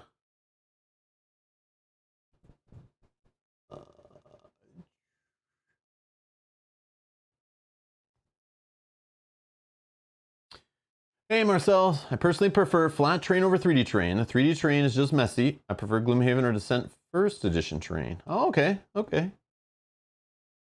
Yeah, it's like easier to see if you're sitting around the table, right? For like line of sight and things. It's just like a nice flat view. Again, I don't know what I've played with like full 3D terrain actually.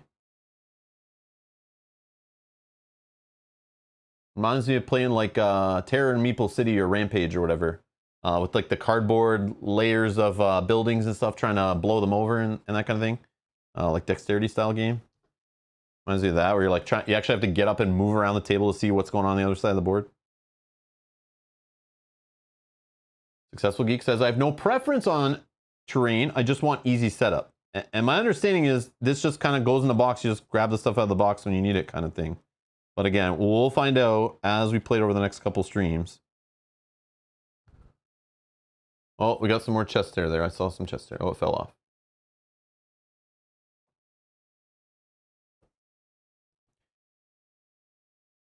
Oh, looks like there's 4 chests. Nice, nice.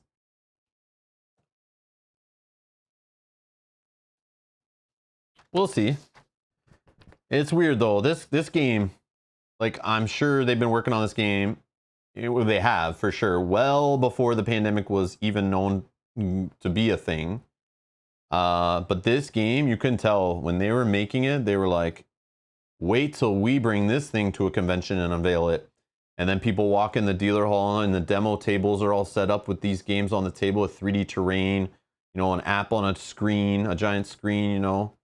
It would just be eye-catching. I'm sure people would like, you know, there are games, you know, at the convention that have 3D terrain that look better, like, you know, custom terrain made for RPGs and stuff. That would look cooler, of course. But just in the FFG area, right? You'd have a bunch of games that are just like flat on the table, people playing, and then you walk up to this one and it's like this, you know, I'm sure they would have went all in on it. And it would look cool when they demoed it, I'm sure. But here we are. It's just releasing when no conventions are really going on, and you know, just came out to retail. They didn't know how to market it, but I bet they had a plan to unveil it at Gen Con and blow everyone's minds and have people running to the booth to grab it. Because you know, there'd be people there who would do it. They wouldn't be like, oh my God, it's overpriced, because, you know, they're at Gen Con spending thousands on board games, you know?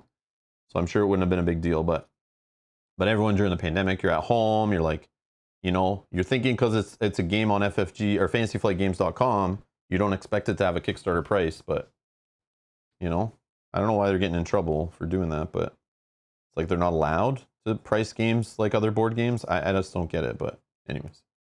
Drew's got to go have fun. Thank you. Thank you, Drew. You enjoy the rest of your evening. More chests equals more loots for Rob. Exactly what I was thinking. That's why I have to make sure these are put together at least. Like, I may not put together all the terrain on the stream, but, you know, to make sure that I got to make sure these chests are ready to go. I don't want to miss out on any loot in the game. Like, I don't care if we use the minis, because I'm not trying to fight the minis and win. I need to just go run by them and grab the loot, right? Okay, these chests, I'm like trying to not like bend the cardboard at the edges, but it's like, there we go. I don't know, this one's a little weird. I'm sure it's me just not putting it on correctly, but actually this one's pretty good. That one's pretty good. Yeah, that side not so good. But hey, it looks cool on the table from a distance. That's all right. That's all right. Got a little chest.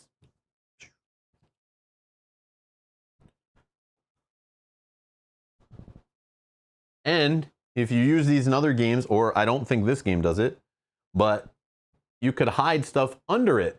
You could actually hide loot in there or tokens in there. You know, you could put random stuff under there. Have another player come in before you set up, put random things underneath, and then, you know, people don't know what's underneath. And they're going to get the loot. I don't know. I don't think they do that in this game, though, but it's possible. All right. Daniel's here. Hey, Daniel. Some people like a guy named Rob having a YouTube channel. What was the question I asked? I don't remember the question I asked. I got too much sun today. Too much sun. Riding the roller coasters. All right. Oh, you mean me hiding loot underneath? Doc says it's not like FFG hasn't done it before. They experimented with vacuum formed terrain for a while. Yeah, but that was that the old FFG where none of those employees work there anymore? Because like it's the new FFG is different, right? Like there's barely any employees there that were there like 2 years ago or 3 years ago. It's like everyone left house, most of them, or moved to different publishing houses under Asmodee. Like went to different places. Oh, about buying stuff at Gen Con. I gotcha. Yes, like me. Like me. Yes, for sure. Yes, for sure, like me. Okay. What are we putting together next? I'm just going to punch some tokens. Let's get these some fatigue tokens. Okay, let's go with... I want to like finish like one sheet here. And I know on this dragon sheet there is some of this stuff like this. A lectern or a lectern. Lectern, is that what it's called? Lectern. That looks pretty cool, right? I don't know. That was neat. How many are there? There looks like 3 of them, I think.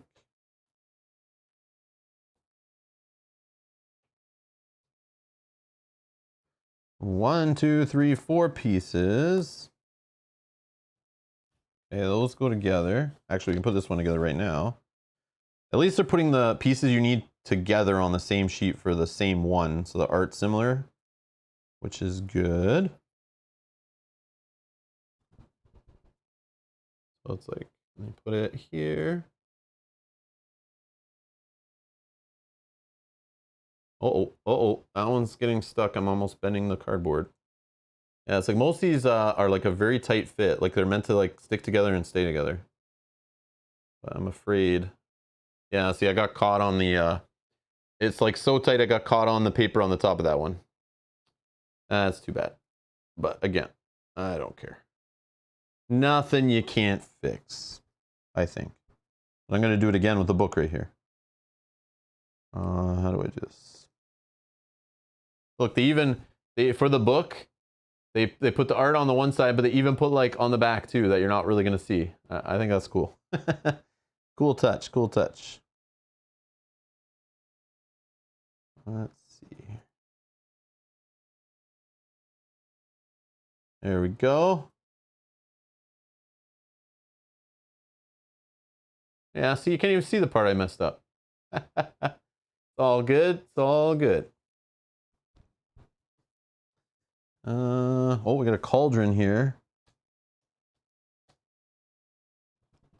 Let's check out the cauldron.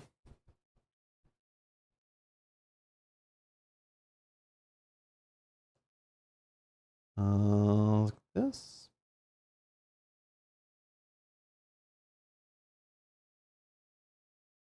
Man, that's a tight fit. Like, you know it's supposed to go on, but like you feel like you're pushing too hard, and then it's like eventually it starts sliding on, and it's right. Like it's, you know, it's meant to be there, but it just feels weird.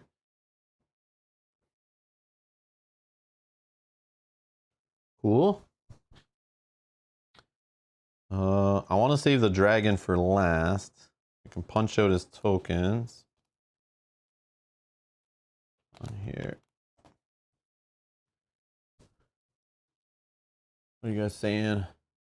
Oh, thank you, Frank. Frank says, don't forget to click the like button to help out the channel. I agree. But you necessarily, I'm okay if other people don't really watch this stream. It's fine. It's not my best quality work. More of just a hang out and chat with the community. And all these purple. I don't know what any of these tokens do. I just know the fatigue ones. I have not looked at all the rules yet for these ones. I didn't get that far.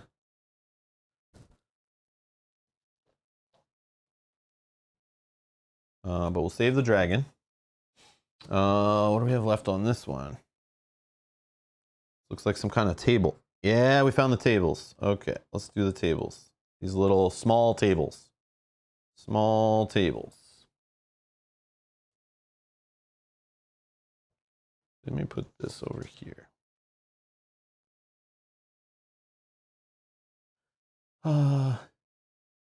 Doc says, when you get a chance, can we see the box next to another game for a sense of scale? Yeah, I think so. I just don't know what game would be a well-known one that I have nearby. You know what? I got Jaws of the Lion. Here, I can do it right now. Let's do it. Everyone knows Jaws of the Lion who's watching this, right? If you haven't played Jaws of the Lion for Gloomhaven, start there. If you haven't played a Gloomhaven yet, start with Gloomhaven Jaws of the Lion. Okay, let's zoom out. Okay, I'll throw this aside. Okay, so we got Gloomhaven Jaws of the Lion. You guys know this game. Find it at Walmarts and Targets, supposedly. It's a hardcore game, awesome campaign, fun, super good game. Love it, love it, love it. Okay, let's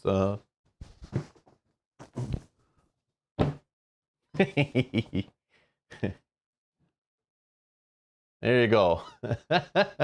It's like a third of the box high. And it's the same like width or whatever. This is like a square from the top. This is more rectangle, but it's the same like pretty much the same I guess length or width or whatever. But obviously wider. So I don't know if that helps, but yeah, it's a beast. It's not as big as like Gloomhaven's box. Gloomhaven's box is probably shorter, but like longer. I don't know. I don't know like the volume of it, but yeah, it's a big box. Because it's like two boxes in one, right? Like you got a board game bottom here, like a bottom of a box. Then you have another bottom of a board game box. Okay, and then you have a regular board game box. So it's like two bottoms and a lid. Really cool. Really cool. Bah.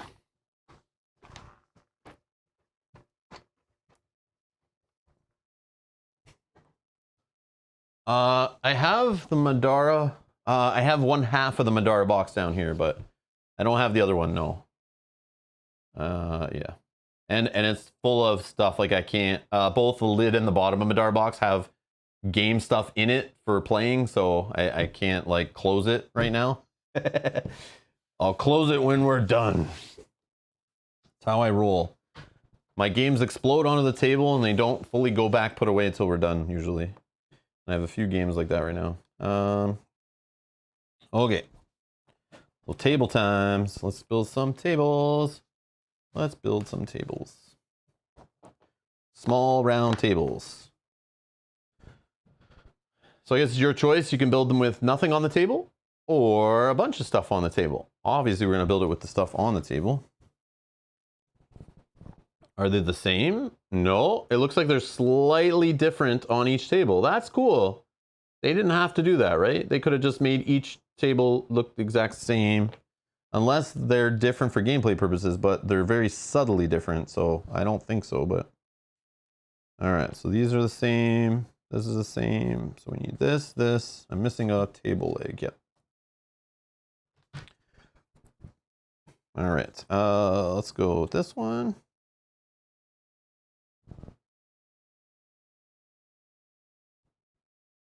And...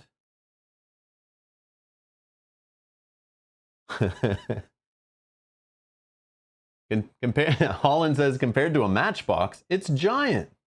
Hey, Sakabra, welcome, welcome. Good to see you, good to see you. Welcome to Craft Time with Rob. Marcel says for the box price, they could have made plastic terrain, but then they wouldn't have an app, right? So don't forget the software development side, please. Everyone, for some reason, forgets that like app development is not cheap or free or easy. And they, for some reason, just look at the box. I think it's like they're trained from Kickstarter, maybe?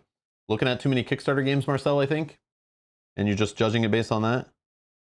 Don't forget, remember, this is an app-driven game. So anyone who's not interested in app-driven games or doesn't want an app-driven game, get out, go away. Just go play one of your other, you know, thousands of games that don't have an app in them. Yeah. I like to see new things and have new experiences. So I'm cool to see where app-driven games can go. They're still fairly new, right?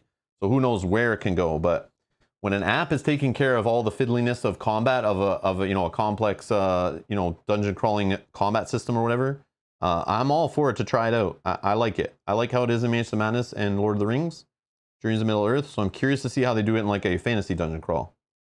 I'm curious, but I love how we have the choice, right? You can play all these. There's like a new dungeon crawl comes out every 10 minutes on Kickstarter or at retail or in the past even. There's so many, but everyone tries to do something a little different. I'm glad they all are not the exact same, or I wouldn't care to buy them, right? Like, why would I care to play any different ones, right? I hope every company keeps doing weird different things with their games. Like, who the hell would have thought I'd be putting together terrain for a dungeon crawling game? I didn't think that would happen, but I'm glad they're experimenting and they're trying that. I don't know. So, yeah. I don't know what these people all want everything to be the same, and I don't know why. It's like, man, people need to experiment and try new things. That's how we find out cool stuff, right? Like, you know? So, hey, this game may not be the best game, but it's you know, at least they're trying something different, right? I don't know yet. I haven't played it, so I'm not going to judge it based on art or components or the price. Not until I've played it a bunch. Because let me tell you, if I play this game for like 16 scenarios and I'm sitting at the table on stream for like 6 hours each scenario, crafting my equipment, upgrading my weapons, reading story, playing through the scenario, having fun at the table, trying to solve the puzzle of the scenario, seeing what the app surprises me with, as it does in Lord of the Rings, in Mansions of Madness, and I add up all those hours, you know, divide $175 by all those hours I spent, and I'll include the hours of putting together terrain. Some people might not like that. I think it's entertaining. It's funny. But if I'm getting for $175 divided up by all the hours I play the campaign and the experience I'm having, I think it'll be worth it in the end. Unless I'm really not having a good time, or I play 2 or 3 scenarios and I have no interest to play anymore. Yeah, then I'll feel like I maybe bought a bad game and it was kind of not worth the money. But as long as it's not bad, I don't know. Yeah, Scabra, it's like 1 to 5 hours worth, or 1 to 5. Oh, 1 to 5 hours. $1 to $5 per hour equals worth. Yeah, that's like, you're getting crazy value for that. So yeah, I don't know what it is.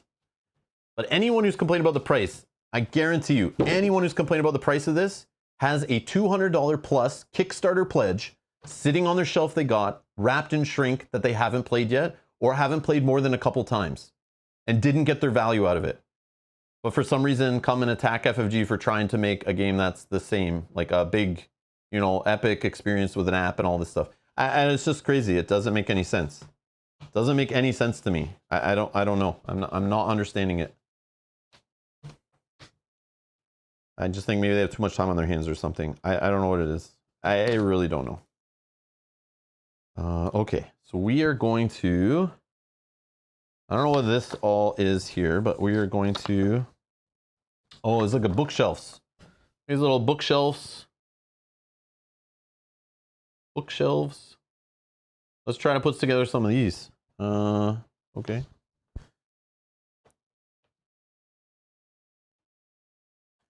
Okay, let's try to put together some bookshelves. But yeah, I don't know. I know some of you guys think that way too. Like, and I mean, I want to hear your side of it if you think that. Like, I know there's people here watching that are like, I'm not buying this game. It's way overpriced. Have you never backed a Kickstarter that was, you know, 150 US or 140 US, 175 US, whatever, depending where you buy this game? Have you never bought a big box of plastic and cardboard before in the board gaming hobby? And got it, maybe it was like meh, or maybe it wasn't that great. I don't know. Like, is there a problem if companies want to make more games that cost this much money and full of all this crazy stuff? Like, why can't they do it?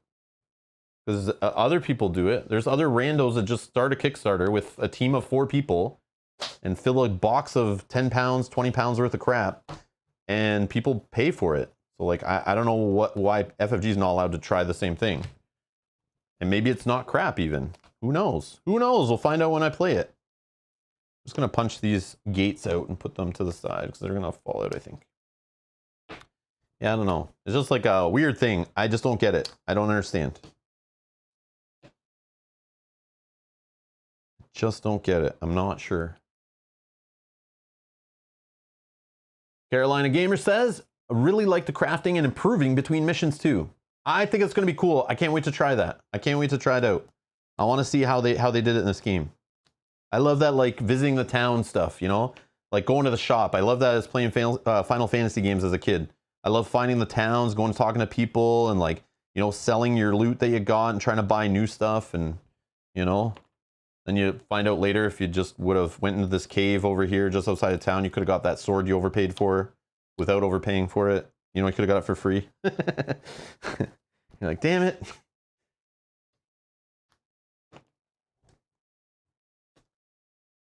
All right. Let's see, what's this for?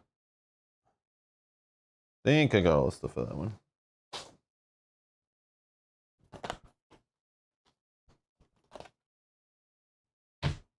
So much terrain. I'm gonna put these doors in a pile. They go together, I'm sure. This goes with this. These go together, sort of. Just gonna start doing the sorting out the pieces, and then it'll make it quicker to put them together, I think. It's not like this idea of like hunting for one piece at a time. It's kind of lame. But then again, we won't know the numbers of any of this stuff because I'm popping it all out, which may get confusing, but oh well. Oh well. I just need less pieces to look through.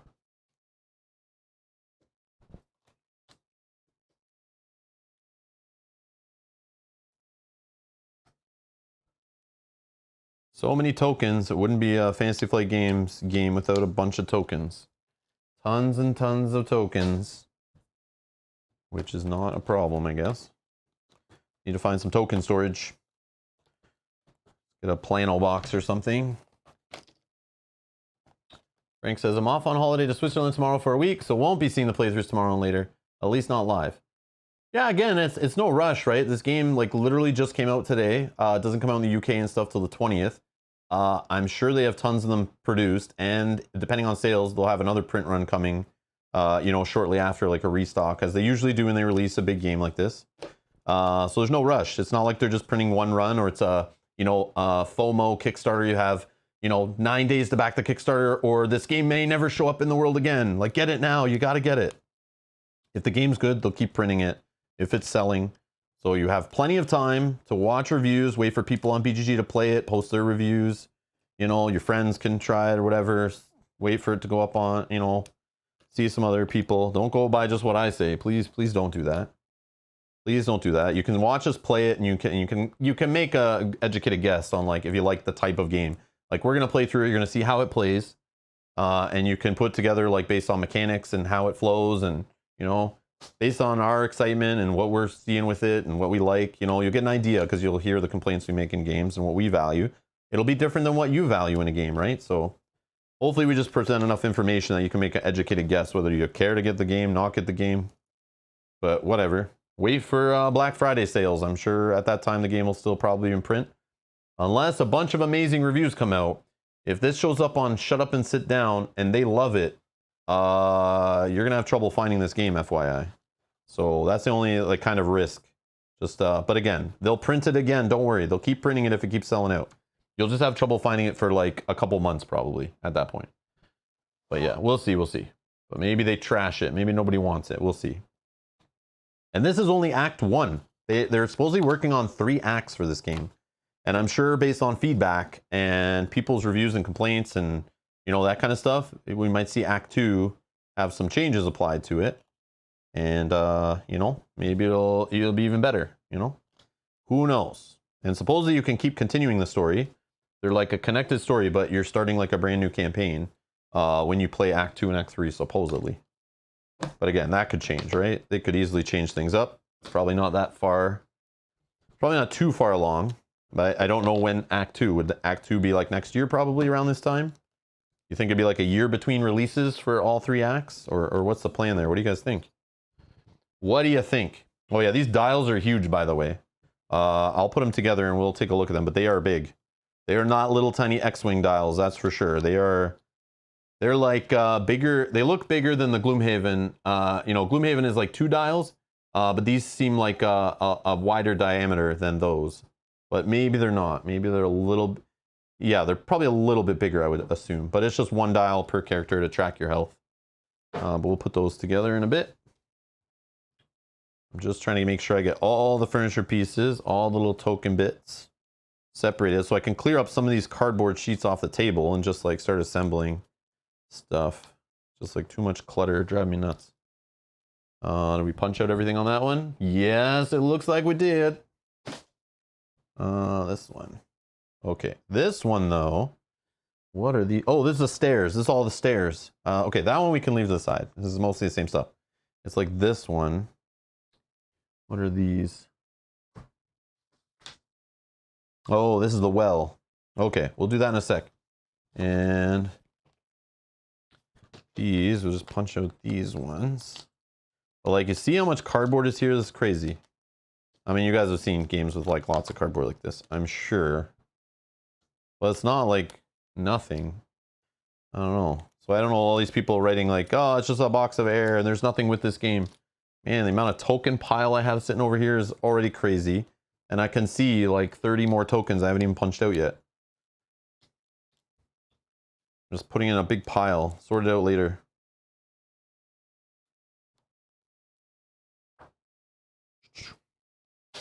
It never stops. Did you get the additional stuff for pre-ordering? Oh, that's why I got it. For pre-ordering? That's why they gave it to me? Yeah, Drew, I showed up and this was attached to the side of the box. This like sun drop painted mini. And I got the promo cards, like promo weapon cards. Yeah, these yeah, these, like I didn't expect it. I just went in to pick up my box and they're like, here you go, and then they gave these to me too. The exclusive weapon arts. Yeah, I didn't expect that, but yeah, I was kind of shocked by it. But yes, I did. Was there additional stuff or no? Like, I don't know. That's what I got in Canada. I don't know if there's like different stuff regionally. If they, you know, gave out different promos in different countries and stuff. I have no idea, but yeah, I didn't expect that. I didn't know that was the thing. And I think they probably meant it that way, right? Probably trying to keep it hidden, unless I just missed that. Oh, Drew said, yeah, FFG didn't send me mine. I had to ask about it. Oh. Oh, you bought yours straight from Asmodee / FFG North America and you didn't get it? Oh, man. Oh, I didn't get premium health dials. Oh. Premium health dials were given out too for pre-ordering? I did not get those. I don't need the premium health dials. I have some for Keyforge. I know what they're like. They're very nice. The acrylic ones, are they acrylic? Because I bet they're made by GameGenic, right? Yeah, they make some nice stuff for Keyforge, or at least they did. I don't know if they still do, but the dials spin nice, says Jack. Yeah. Punching out cardboard on a gate here. Nothing to see here, guys. Man, I gotta like vacuum the table here before we play tomorrow. Much cardboard bits. Scarborough said, our game is selling out and making a ton of money. Well, too bad. As a major publisher, we'll never make more. Yeah, exactly. Obviously, they're gonna keep printing it. But yeah, just so you guys know my experience, like over the years, like buying games from FFG, like they do like a first print and they kind of sit and wait, see how it sells. And if it starts selling really fast, they put in another print order, but it usually takes a couple months, obviously, to manufacture, ship, you know, and that kind of thing. And now with the shipping crisis and COVID and all that stuff, it's probably even longer. So we'll see. But the store I bought it from had dozens of extra on top of the pre-orders. And they had a ton of pre-orders, and then they had a ton of extra today when we went there, a ton. So yeah, they have a whole bunch like ready to go. So they obviously ordered a ton of stock, anticipating this will do well. We'll see though. We'll see. I think a lot of people were sitting and waiting on it to see how it goes, which I totally understand. There were a few times watching those crappy Fantasy Flight Games streams that were very horribly produced with the out of sync audio, the frame rate drops, the poor camera, the not focusing on the actual game and just players not presenting the game well. Well, streams are just like a dumpster fire. But I understand, like, if people are like back their pre-orders off based on that. It's like FFG failed at marketing. I don't think they failed at making a good game here. That's what I think, honestly, so far. But from what I read in the rules, what I understand of the game, being explained in other reviews how it plays, I kind of understand. I played Descent. I played Journeys to Middle Earth. I kind of know what I'm getting into here. But I suppose there's some good surprises as the campaign goes on. Some cool app-driven things that aren't normally easily done in regular board games, right? So we'll see. We'll see. Okay. Let's put together, I guess, the bookshelves that we started, right? Okay, what the heck? Okay, what are we doing here? We are taking, I guess we'll start with this piece, slide these on in the middle, then the sides, I don't know. Okay, let's see. Okay.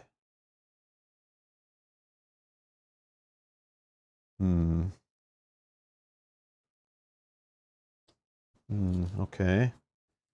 Let's go like so.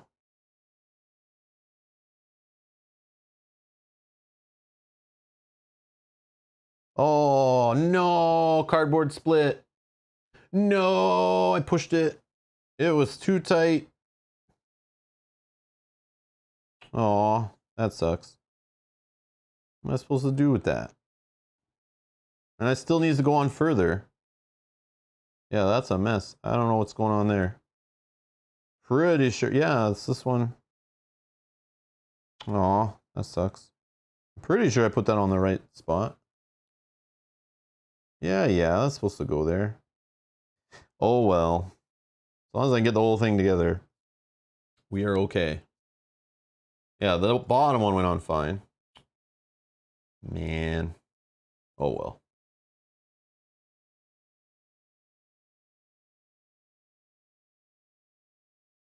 I'd probably just glue that. It's not too bad, but I'll just glue that together. Oh, well. All right. Then we're going to need to put, let's do one side, I guess.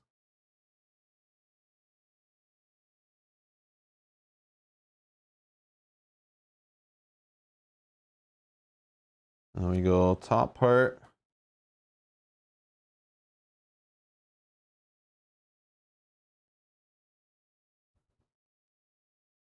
Glue and sadness. Yes, some PVA glue will fix it. Yeah, I'm not worried. I just hope it still goes together, that's all. Like if I break a piece and then the furniture doesn't go together and look like it's supposed to look, but I really don't care if some cardboard rips and stuff like that. That's fine. But yeah, I can take this one apart and like glue it later. That's fine. Or just glue that part. It's okay. It's okay. And it's even on the back. Like I'm not worried how the back looks, but I mean, I guess it depends where it is on the board. Oh, it'll get covered. It'll get covered. There's a back wall to it. Yeah. This goes over top. This goes over top. I don't even think we'll see it. And if that's the case, I don't care at all. Now I just hope to not wreck the other part. It's like really tight. I don't know. And I did hear that. That was like, and one review I read was like, you feel like you're gonna break it, but it's like definitely meant to go, you know, the way it says. But yeah, see, this one's not sliding in, and I'm afraid I'm gonna mess it up.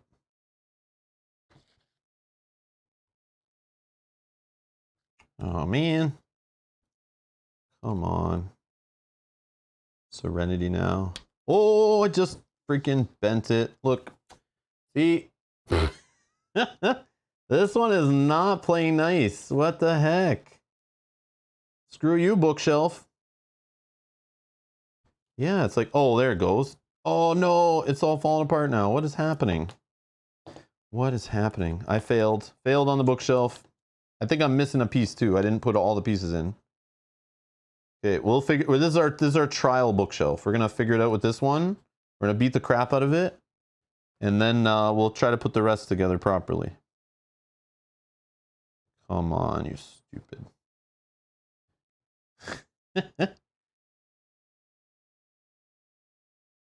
Okay.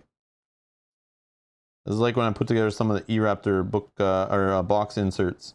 Some of them have parts like this. You're trying to like balance it and get them to go together. But at least those ones are like hard wood. They like high density wood, right? Or not wood, but high density fiberboard or whatever.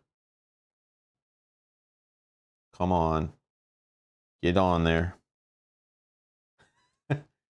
Break out the Vaseline. You guys are funny. Okay, I think. Come on, get on there.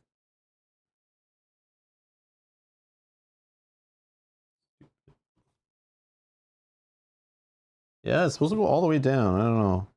Okay, yeah. All right, it's together. Let's see how bad it looks after I bent half the cardboard. See, from the front? No, you don't even notice what I did. Flip it around the side. Bent cardboard. I can glue that. That'll glue fine. Yeah, see? It's like the pressure points there. Trying to get this to go together. Yeah, that's fine. I'll just put some glue in there. It's all good. That's fine.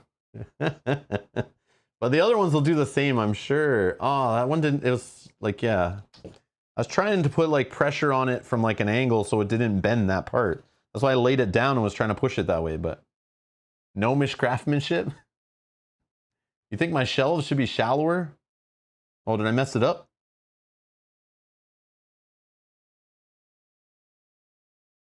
I don't think so. Did I? No.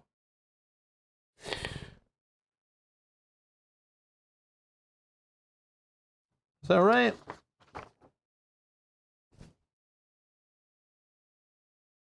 that what I built? Did I build it right? I think I did. Like how can it go together different?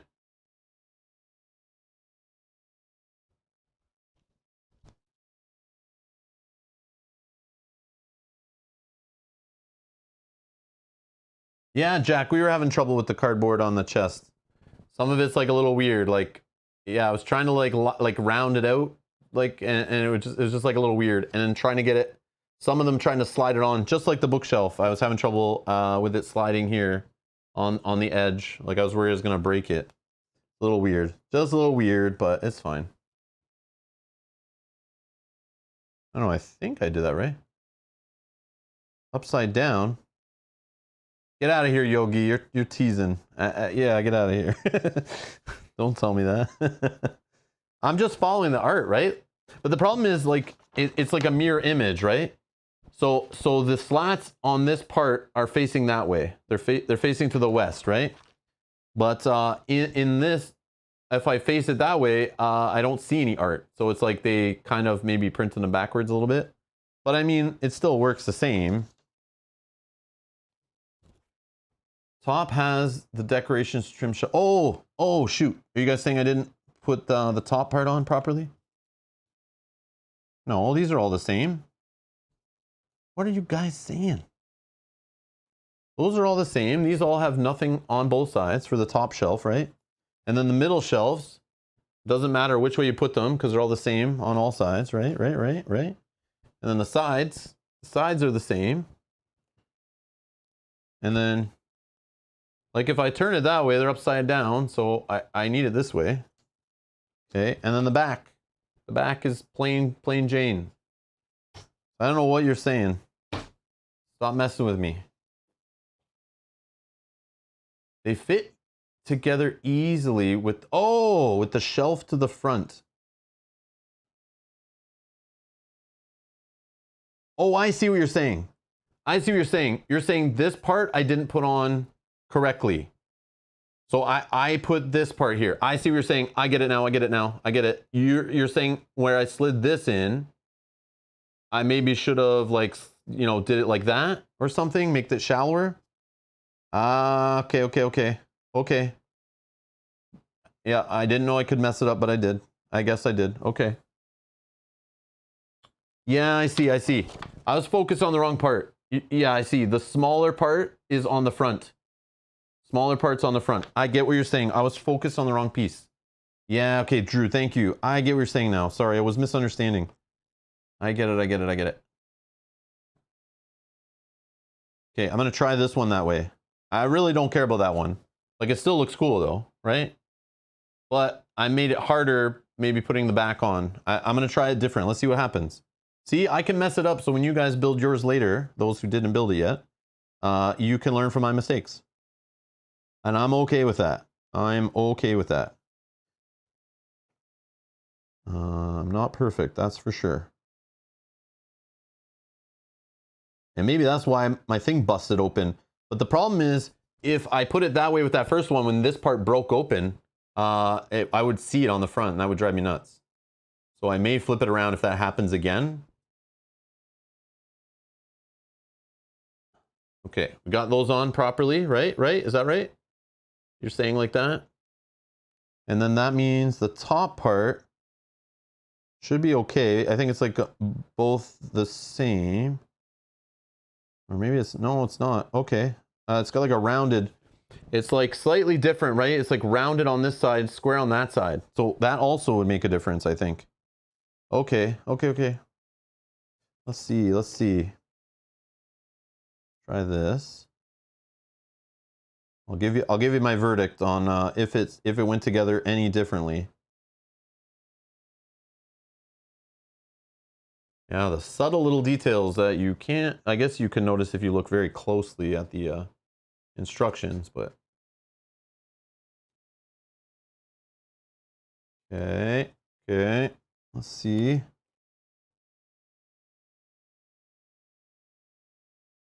Nope, nope, we want this one.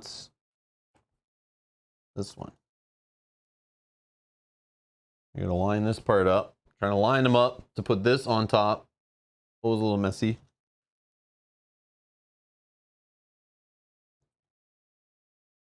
Rounded in front. Yeah, rounded in front, Drew. Yeah. I think that's what it looks like in the picture. And again, I didn't even look close enough to see that.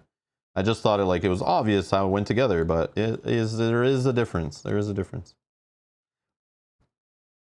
Okay. So I put the sides on.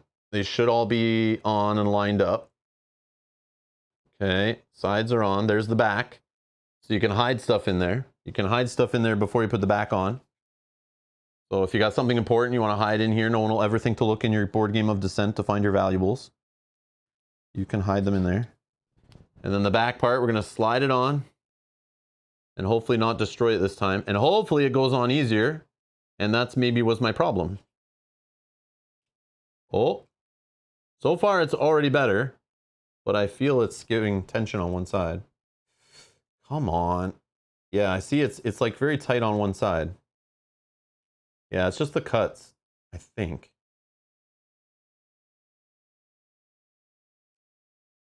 Okay. One side's going in and the other one is not. Oh, and it's bending it. Yeah, so annoying. Ah. Oh, there it goes. There it goes.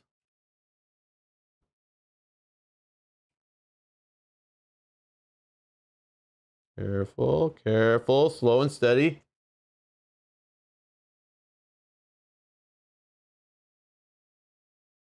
I don't know, still doesn't feel right. Like this is kind of still like, you know, being pushed out and bent, and I haven't even gone all the way on, I don't think. Yeah, see?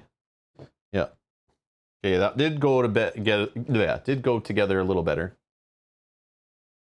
I don't know. I kind of like my way better for looks. I like the way the shelves are deeper, but again, I think you're seeing maybe not the, oh, I guess it looks the same.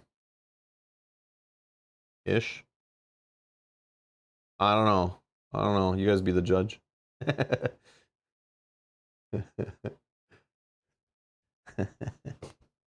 That's what she said. I was waiting for some of those. All these pushing it together, it's too tight, all that stuff. I know you guys were thinking that. I was thinking I just didn't say it.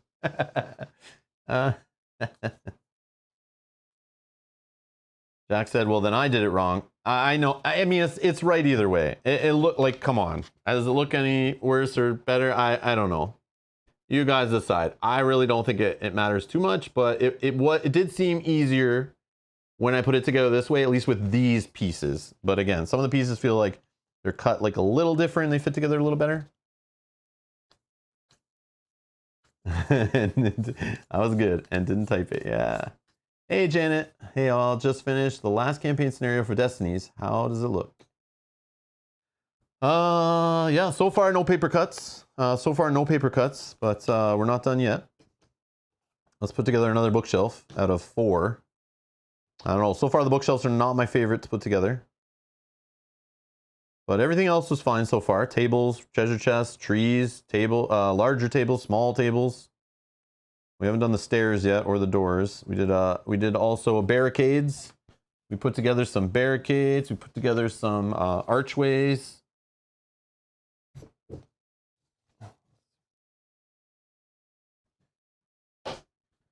You know, just putting together some stuff.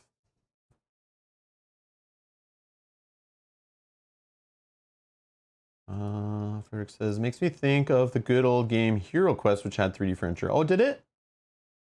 Yeah, I never played Hero Quest from the 80s as a kid or anything, so I had no nostalgia when like Hasbro was trying to like reprint it or whatever without the, you know, without the help from Games Workshop or whatever with the different art and stuff. So like I didn't care to play that game, but that is cool. I can see that bringing back nostalgia for you for sure.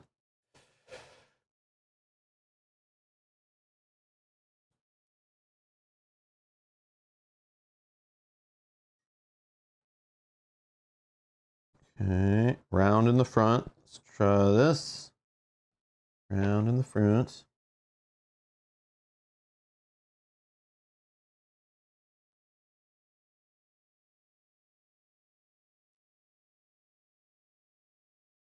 I would take my sweet time. I know this is taking a long time, but like I would really be slow with this stuff. And be putting together like super careful if I wasn't on stream, and I'd probably do it over like, you know, whole afternoon or something. But because we want to play it tomorrow, I'm like kind of like, let's just do this quick. But I'm not being very quick, but I'm kind of just, you know, not being as careful as I normally would with like this kind of stuff. I want to get to reading the rules too. But I did dabble around with the app last night when they released it. I downloaded it, started clicking through it and stuff. I saw like the first couple minutes of a scenario, I guess, just to see how like the options were and yeah. See, one side does not go in. Yeah, one side gets caught, and then that bends the damn cardboard. You have to like grab onto this part and pull it out a little bit to let the cardboard actually slide together. They made it like really tight cuts. So there's like lots of friction to keep the cardboard together so it doesn't come apart in the box, which I like, but when there's like weak points, like thin little cardboard weak points, yeah, they're gonna bend and stuff. It's like not perfect, but it's all good. It's all good.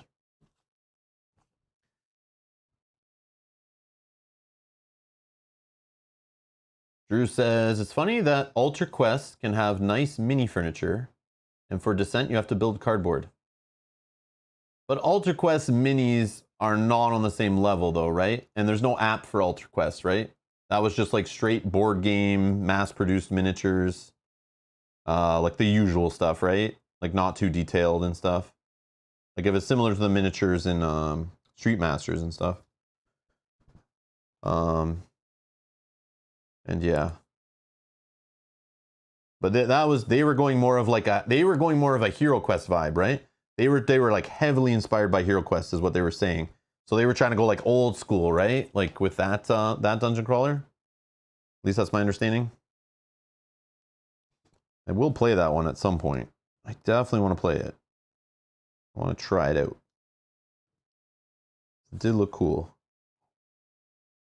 But again, man, too many damn games, not enough time. Too many great games and not enough time. Or too many good games and not enough time. And here I am putting together furniture instead of playing the game. What is happening with my life? Yeah, see this part right here on this cardboard, you can even see. This is a weak point right here. That is a weak point. And right here. And then you're trying to put together the cardboard that, you know, tightly fits in there. And you're telling me this is supposed to hold up to that? No, no, no, no. Although if I just put it on very straight and make sure I don't accidentally go into, you know, it goes into one side over the other, then we won't have any problems with it bending. But we will see. I'll just pull out one side. Nope. Yeah, it's doing it again. Like one side wants to go down, the other side does not. I have to like pull and adjust. All right. Bookshelf assembly, I'm giving a 3 out of 10. Not the most fun on this one. Come on. Even the fourth one, I'm still having trouble with it. It's not me, I swear. It's you. It's you, bookshelf. It's you. It's not me. Come on. Everything else is fine so far, just not this bookshelf. I like that they exist, though. I like the look of them. Yeah, come on, man. You stupid. There we go. I had to pull it out again. You can hear it, like, I don't know, you can hear the cardboard rubbing together, like, grinding. Jack, I don't even want to put the dragon together today. I'm honestly scared. I'm scared of so many pieces. And I'm going to bend them and break them, I'm sure. I'm a little worried. Like, look at this dragon. Look at this dragon assembly. You know? Like, how's that not getting broken in the box? I don't know. I don't know who approved that one. I think it's cool. Like, I like that they went with it, but I don't know. Maybe I'd rather have a mini of that. I don't know if it's just meant to be like a skeleton. I don't know if like are you fighting it? Is it an enemy, or is it just like, you know, like in Game of Thrones, it's just the dragon skeletons that are in the basement, you know, from like many years past. And don't spoil it for me if you know already. Oh man. Just talking out loud, talking aloud. All right, what are we building? Build some pillars, some exciting columns. Let's build some short and large columns. Woo! Exciting stuff. Okay, let's try to put similar art together, I guess. What do we got? We got ones with blood, ones with skulls. Like all different pieces here. This is cool.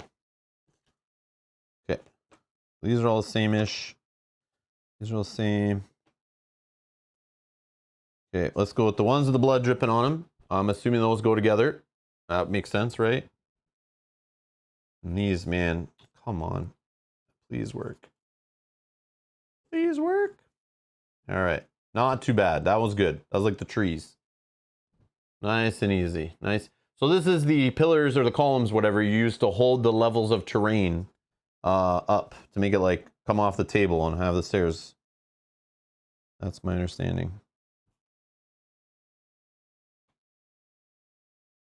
This one has like vines going up it. I'm assuming that goes together. Jack says, I assembled it yesterday. I didn't have a problem. Listen here, Jack. I'll give you a problem. Just kidding. Okay, good. Okay, so it's not that bad? The head of the dragon is the only difficult piece because the picks are small. Oh, okay, okay. And they don't give you a good order to do it in. Yeah, that bugs me. E-Raptor does that sometimes too. They don't give you like the order is not as obvious. They've gotten better with that, but yeah, I'm used to that kind of being like, kind of just have to like stare at the picture for a while and kind of figure out how it's going to go. Man, but then like I put together Lego sets in the 80s and they had like better instructions than this stuff. You know, you think things will get better, but I don't know. Again, those Lego books though, they were definitely not, you know, 4 pages to put together a Lego set, that's for sure. All right. Even putting together some Lego sets like in the 2010s, I did some with my daughter, and they had like way better instructions.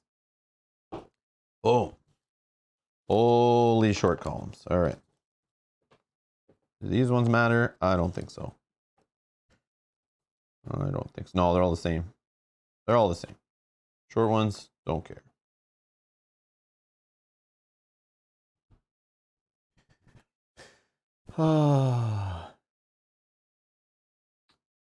Jack's asking, Rob, how long are you guys planning to play this weekend? I don't know. We're starting at noon on Saturday, starting around noon on Sunday. I don't know how long a scenario takes. I don't know how long crafting and upgrading weapons and choosing characters and reading story, making decisions. I don't know how long that's going to take. I would assume tomorrow we're going to like look at the game. We're going to load it up. We'll go through the tutorial scenario all together, figure it out. I'm not playing it tonight. I don't even know if I'll get this stuff together before. I'll get it together before tomorrow's stream, but I don't know if I'll get together. I want to read tonight so I can, you know, have some of the rules sink in my head while I'm sleeping.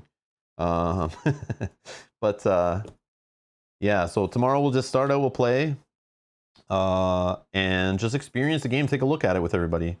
I wish we could have done the review thing or got it earlier, you know, got an early copy like some people did.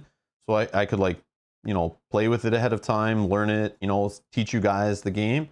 But we're all gonna like figure it out together this time. But it shouldn't be too bad because everything I've read in the rules so far, it's like standard dungeon crawler stuff, standard app-driven, you know, game that we've played recently kind of stuff. Like if you played Mansion Madness, you played Lord of the Rings, Journey to Middle-earth, you played Descent, you know, Madara, Sword and Sorcery, all that stuff. It's like not an issue, not an issue. We'll figure it out. But I just want to see how the overall experience goes to play, like how long it takes, how the app goes, the story, the rules, the adventure, the surprises, the enemies, the behavior, the strategy, the tactics. I'm excited. How annoying it is to set up all the 3D terrain on the board or not annoying. I want to see all that. I want to know. So you guys will see it all as we play it. I don't know. They could be like 6-hour streams, 5-hour streams. I'm not sure. I'm not sure. We'll see. I haven't played yet to get an idea of how long it will actually take to play, which I usually know going in, so I have an idea. But this time I'm like, I don't know. I don't know. Okay, what are we building with these things? That's what I want to know. Oh, those are for the doors. Oh, okay, okay. Oh, cool. Okay. Gotcha, gotcha. I saw they're for a table or something. Those are cool. Those are cool. They do the job. They do the job. I prefer like I don't know what I would prefer, like if these were all like miniature, you know, like some of the games we have, I have like miniature stuff like this, like plastic, but then it doesn't look as good until you like paint it. But this at least, like I don't have to paint it, it still looks cool. Like I can tell it's a cool looking, the art's on there, the door, it's brown, you know, has the locks on it. It's, I know it's a door, it looks cool on the table. I didn't have to like paint it, which I think is neat. But again, like if you know what you're doing with paints, obviously you could take a plastic door like this and make it look way better than this. But just like pulling out of the box, you know, playing the game, it's nice that the terrain just kind of is like it already has art on it, it's ready to go. I mean, you already got to paint all those miniatures if you're painting and trying to make it really look cool on the table. At least you don't have to paint all the terrain too. But that's just me. I know some people love that though. Some people love taking 6 months before they play their game to paint it and get it prepared. Kind of like Gloomhaven trying to find storage for that thing back in the day. Like taking weeks just to find out how you'll like organize the game and learn it.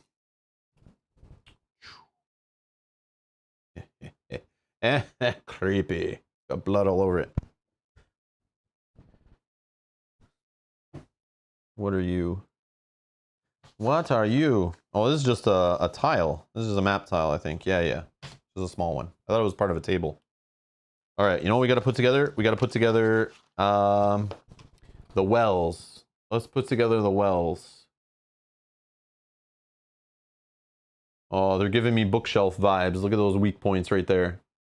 Uh-oh. Uh-oh. Weak points, weak points. I didn't know it was a map tile, Jack. I thought it was going to be a big table. I was just leaving that there because I thought it was a piece of furniture. Belmont says you could use a Necro Dragon from the Zombicide expansion. Yeah, I have a couple of Zombicide dragons, actually. I'm pretty sure. That you definitely could use. Yeah, they look sick. Those dragons are awesome. They're just not painted yet. Olin says, I hope the wells go well.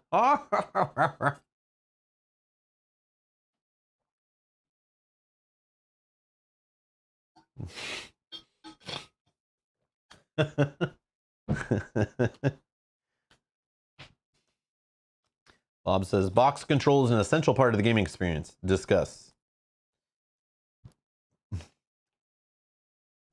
You mean like organization? Like organizing all your components for setup and teardown and stuff like that?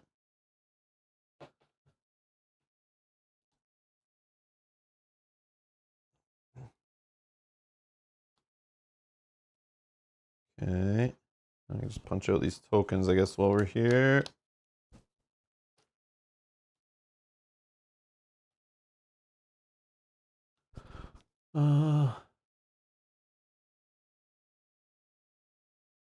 Yeah, Martin says, maybe a tip if resistance, carefully make the gaps very slightly bigger so don't tear. Yeah. I was realizing that, like, kind of like pull them out a bit to let it slide on. I realized that after. I was doing it with a couple of the bookshelves. You are correct. I should have done that. I just wasn't expecting it because all the other stuff I put together went together pretty good. It was still tight, but it went together without breaking. And then the first bookshelf was like multiple issues. So be careful with the bookshelves. That's all I can recommend to you. Take it slow. Make sure everything is lined up before you start putting pressure down. That was my mistake. All right. It's now stairs time, I think.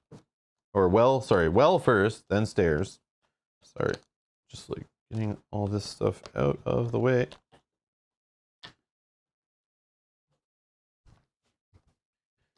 Okay, let's throw that over there for now. Okay, so what do we got? How many wells here? Just one well? Looks like one. Okay.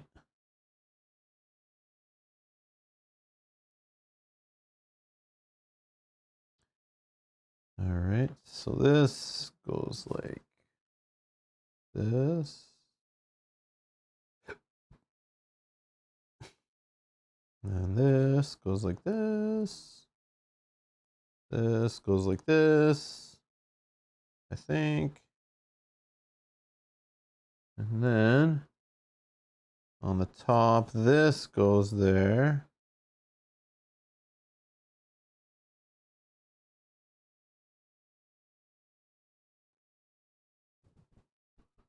Oh. I don't know. And I think this goes on.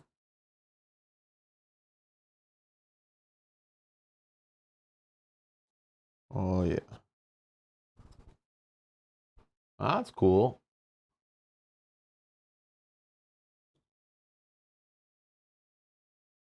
And now this part.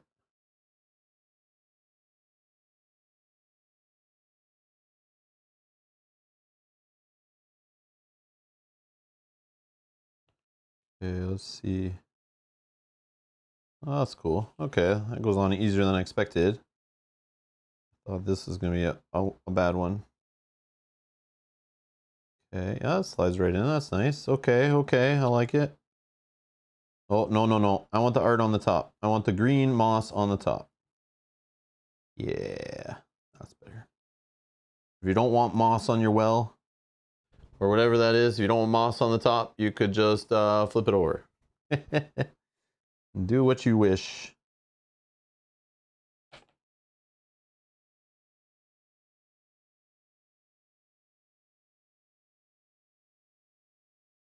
Oh, that's cool. It is cool.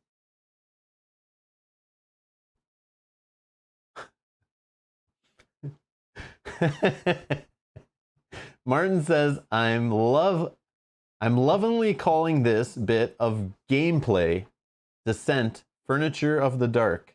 People knocking cardboard, but the actual designs are quite cool. Example of shelf objects. I agree, this is neat. I have no issues with it.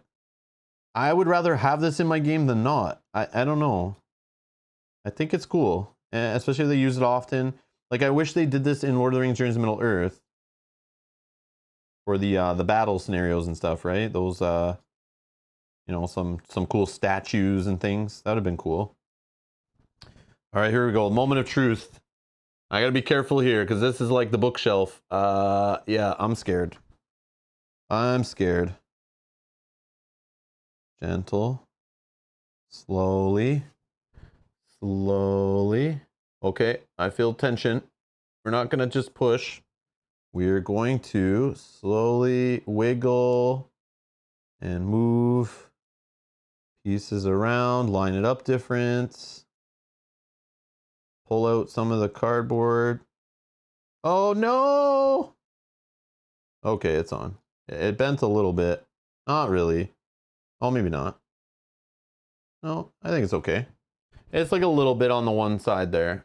Like it's in, like it's weird. Like why did it push it out? I don't know. Like is it like not cut properly or just too tight? I don't know. But again, you can't notice it. I'm okay with it. I'll totally forget that that did that. That's fine. Like you can see it like just up in there. There's like a little bend, but like, whatever. Like it's not even on straight. Look at this. It's like, see that bent too. Because if I move it, it's like straight again. I don't know. It's probably me.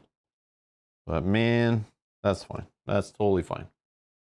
Looks good. Don't care. All right, moving on. It's like I want to like file it down so it's like slides on, but then you don't want to make it too loose because then this will just fall off all the time when you're putting it into the box. So I'm kind of glad it goes together tight, even if it bends a little bit. Totally okay. It's probably me. Probably me. I'd rather just stay together than fall apart though, even if it's gonna bend. Okay, let's put together some dials, I guess, or at least one. We're gonna put together one dial. I'll do the others later, not on stream, I think. That didn't go well, but it's still a well. Okay.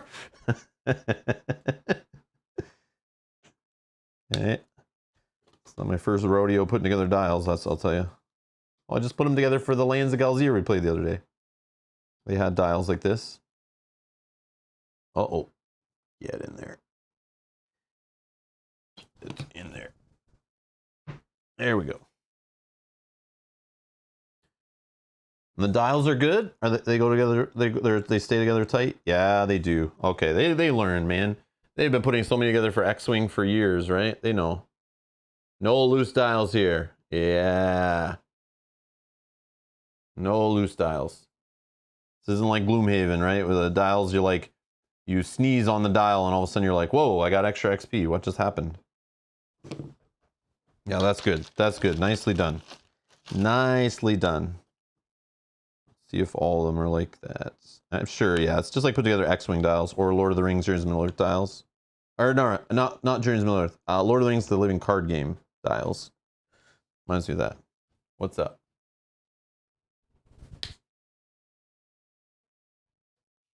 Yeah, you can. I guess if you're gonna paint the minis, Mel, you can have the character sheets. I guess. I guess you can have reference material to paint. Well, I was looking online, but I don't know if they have full body, and I might have done it. You ruined them already? No. You ruined the miniatures? They have almost... Let's see. Here, pass me one. The base is not done at all. How dare you? They should be done already, Mel. Hurry up. This is in progress. It's still wet. In progress. Still wet. She's working on it. So hopefully we have painted miniatures for tomorrow's gameplay stream. But look at the detail on that, man. Oh, it's amazing. Yeah, these are wicked miniatures. Like anyone who's bitching about the price of this game, like there's a reason why. Like the software, the miniatures, the 3D terrain. GTFO. Yeah. GTFO. Everything. No worries.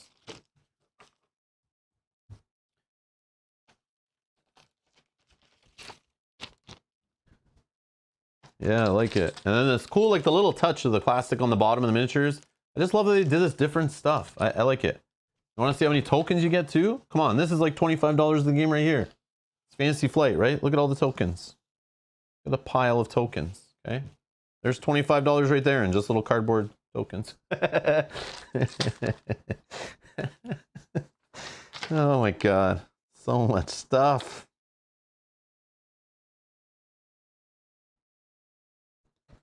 And then the people are like, just buy Gloomhaven. Like, what happens if I already played Gloomhaven and I've moved on? Like, I shouldn't buy Descent? Like, I don't know. Some of these people, these idiots, like, who haven't never played the game, posting comments. Okay, this I know will go in. There we go. There's the snap I'm looking for. Yeah, snap. Good. These aren't coming apart. Yeah, nice and tight. Love it. Love it, love it, love it. Use those for some other games too, right? Yeah, what do they go up to? What do these go up to? 25. They go up to 25. So if you're looking for dials for another game, you're playing like a card game that doesn't go higher than 25 for health or a, you know, competitive card game or something.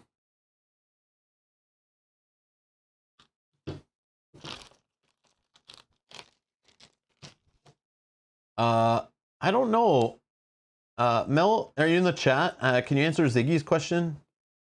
She's not using contrast paints, but she does use like inks to make her like own contrast paint kind of things. She like does her own mixes and makes her own like ink washes kind of stuff. I don't know if that's the same ish. I'm not a painting guy, but kind of know some of that stuff, I guess. Oh, there's the answer. Yeah.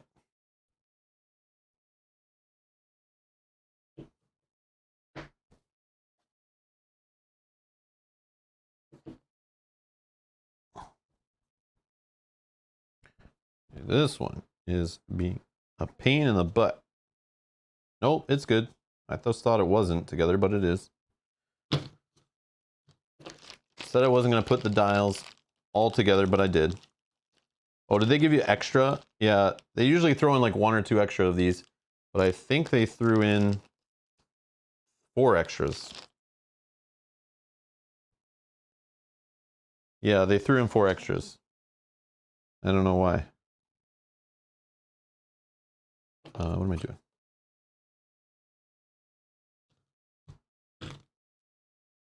Rob, just put a little glue in the plastic plug to keep the dials together forever. No. What if I want to take them apart to clean them? What if I want to take them apart to find my locker code that I'm going to write on the inside here, you know, where I hide my secret information, my bank code and stuff. I hide them in there, and then when I forget them later, I can open one of these up and find them. I'm going to hide stuff in my bookshelves too, by the way. So no one will ever think to look there. I'm going to lift up that back part and hide stuff in there. Yeah, to clean them.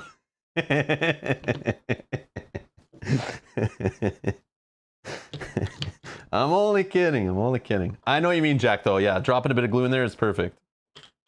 But I worry, like, if I mess up with that glue and it gets stuck in the middle of the dial and I can't turn the dial, I don't trust myself. I don't trust myself with that kind of precision job.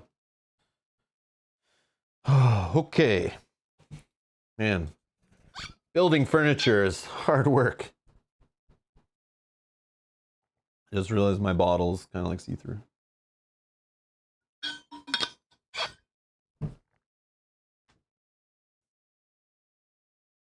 I put it extra in for when you destroy some of them, trying to get that click you're looking for, says Bob in the chat. Yes, that is true. That is true. For when you break them. Okay. All we have left is a dragon and the stairs, so we actually got further than I thought we would.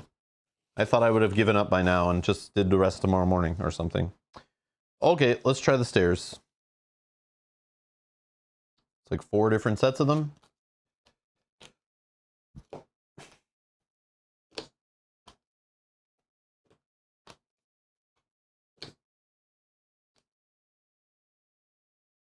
I'm gonna put like pieces together. I think these are all the same. Yep.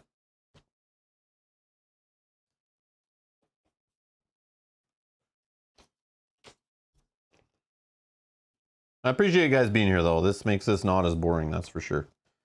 It is fun to hang out and chat while I do it.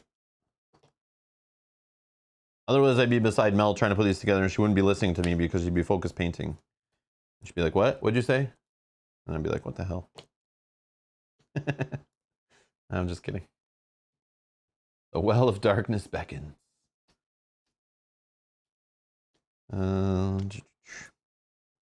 Yeah, I'm so looking forward to playing this game, though. So looking forward to playing it. It's been a long time since I played Lord of the Rings and Journeys to Middle-earth. It's been even a way longer time since I played Descent 2nd Edition. And that one really didn't do it for me. But I'm looking forward to this, especially after playing a lot of Madara lately.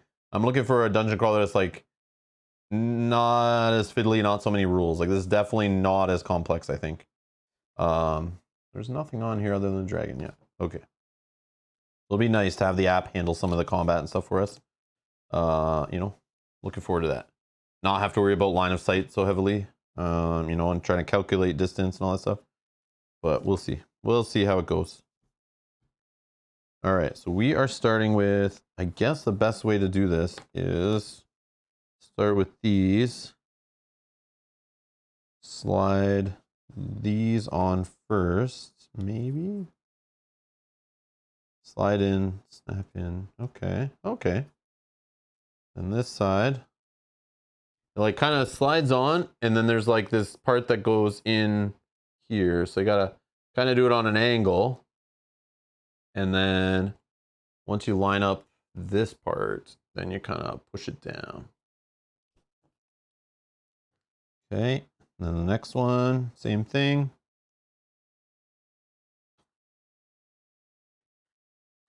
A little bit on each side. Okay. And then the top.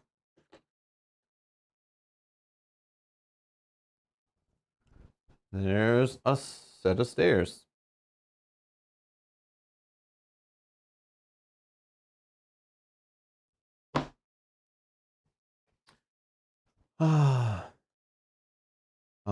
Jack says, I could use the dials for your character's HP Madara. Their health.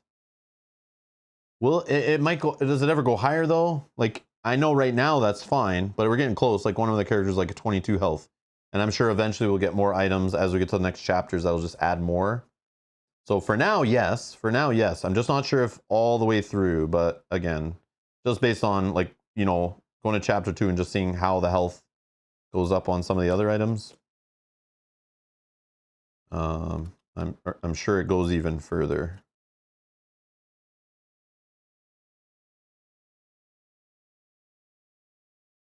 Trying to do 2 at once. Not gonna work.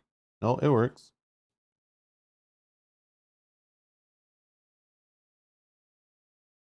Okay, that's not bad. Not bad at all. Can't really mess those up. Can't really mess the stairs up like the bookshelves.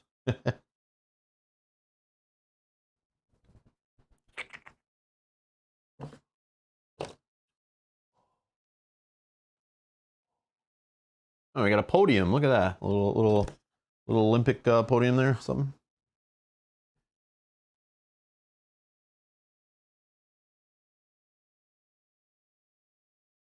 Jack says, Rob, have you ever accidentally narrate your gameplay when you're not on camera? Yeah, I'm pretty sure. I've definitely started talking out loud for strategy and stuff, like to myself. I do that for sure. I definitely have done that. Not often, but I know I have. I know I have. But I'm usually pretty quiet, especially when I'm solo gaming. But again, like you have to understand, like when I'm playing games not on camera with other players, I'm usually teaching players too, right?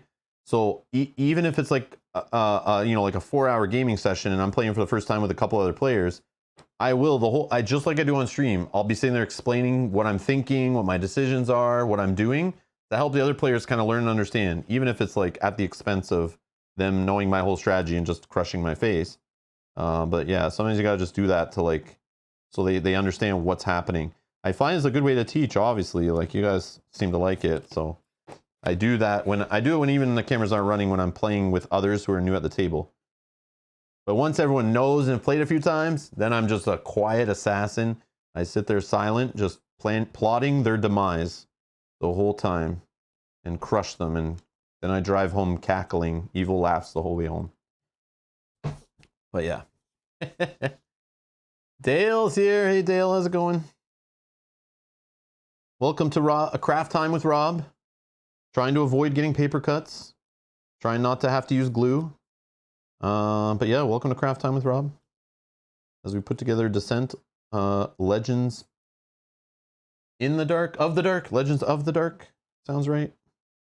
Not to be confused with Journeys in the Dark or Journeys of Middle Earths and things like that.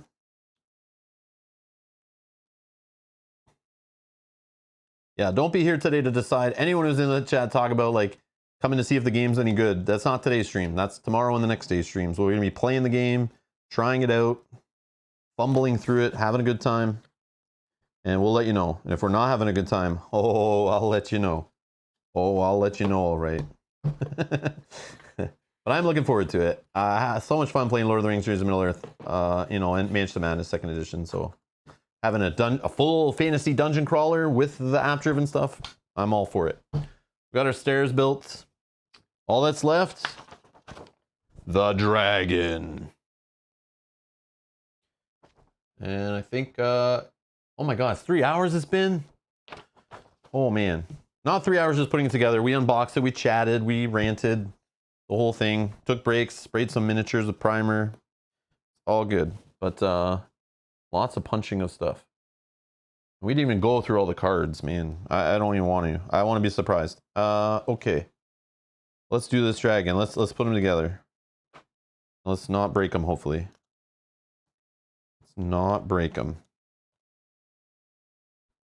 I'm afraid to put them in the box, so I will be honest. This miniature, I have no clue how it's supposed to go in the box without getting crushed. But I trust that they, like, you know, if all this train goes together, it shouldn't.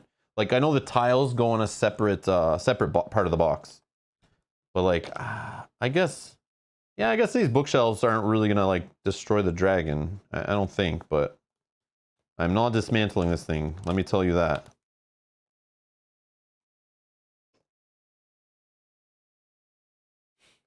Yes, I've taken all the fatigue I can. Yes, I'm definitely overexerting myself and taking extra fatigue tokens. I'm going to take 3 fatigue to build the dragon. Yeah. I spent half the day at a theme park on roller coasters in the bright, hot sun. That's why I'm probably a little red and shiny. Still have sunscreen probably on me. And then drove to our board game store to pick up our Descent copy, which we had to wait till it was open. But we decided to ride a few extra roller coasters and not go right away.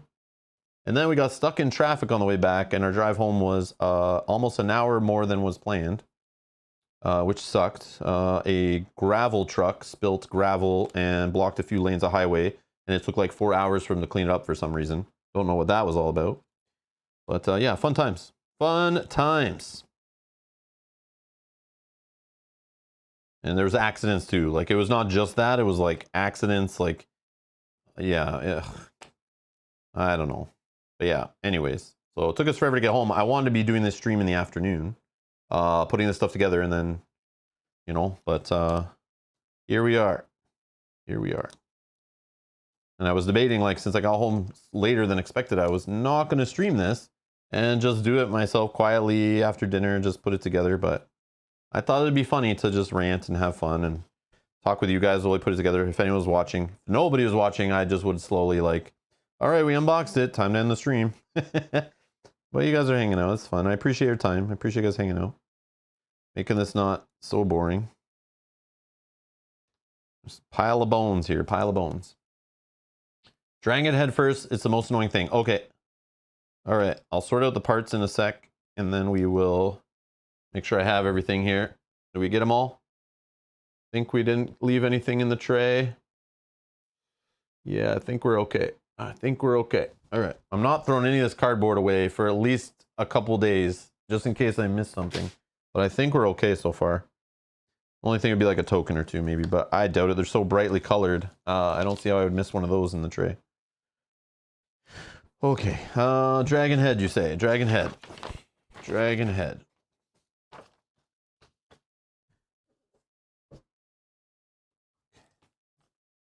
Dragon head. Dragon head.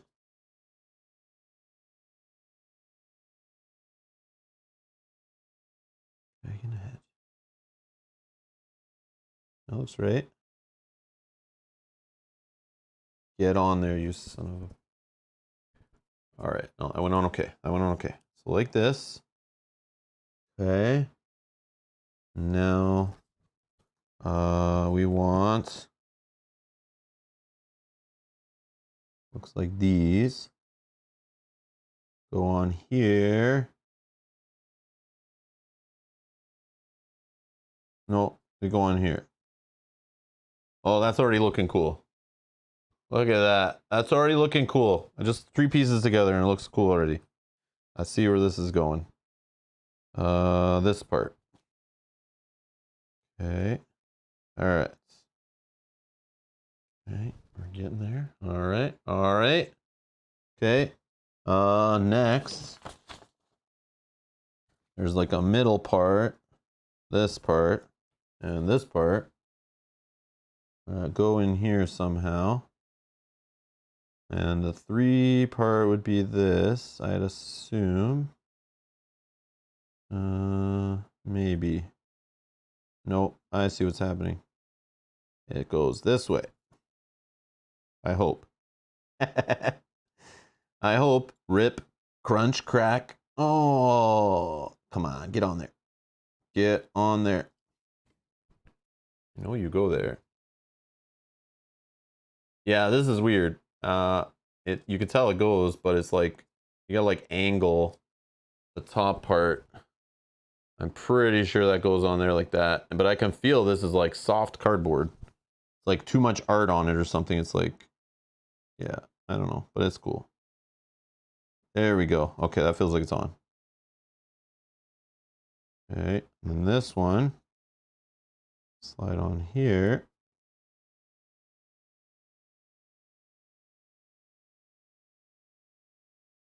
Yeah, I see what you're talking about. The head is annoying. I'm assuming it's this part that is a little weird. It's like, yeah, the cuts are like up and down, but the cardboard's supposed to go in at an angle. Yeah, I don't know. I don't know if I'm doing that right, but I'm rolling with it for now. Based on this stupid picture, I'm assuming those are the pieces I'm putting in there, but like, how are you supposed to tell which direction they go? Like, it's too much of a side shot. Like, this should be showing you from a different angle. And then we just put on the bottom parts. I guess. Yep.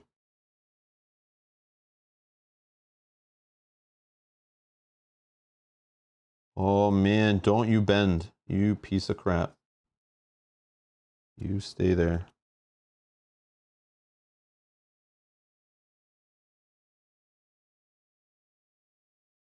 I can only imagine what the prototyping of this was like in testing. Like sitting there like a cardboard every day, like cutting it out and putting it together, trying to make this stuff. Love to see the iterations.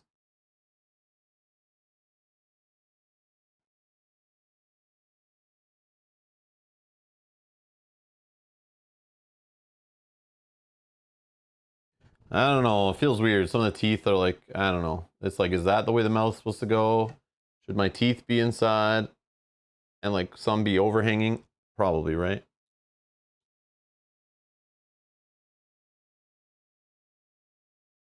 I don't know. Whatever. Whatever.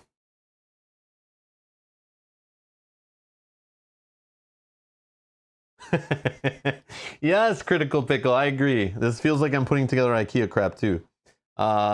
Critical Pickle says, I would like to thank Rob for reminding me why I don't shop at IKEA. Agreed. Same thing with IKEA. I'm like putting it together and I'm like, I think this part goes there, but then I don't have the other part and I don't know, the picture doesn't look good, but hopefully when I'm done it's a bookshelf. I don't know. Who knows? Who knows? Okay, so that's the head, I think. I think that's it. Dragon claws. Look at this. Got to put together the claws. That's weird. Okay. His little hands here. That's right.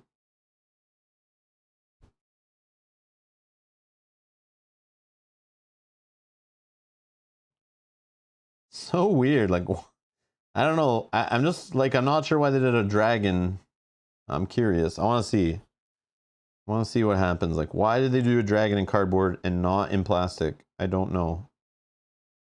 Like, I'm assuming it's just a set piece and not an actual enemy. That's why, but.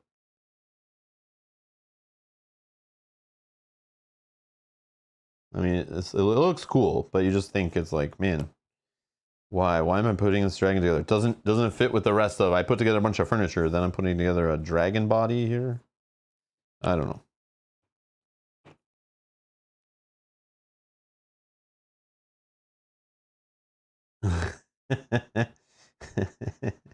Nice, Dale. Nice.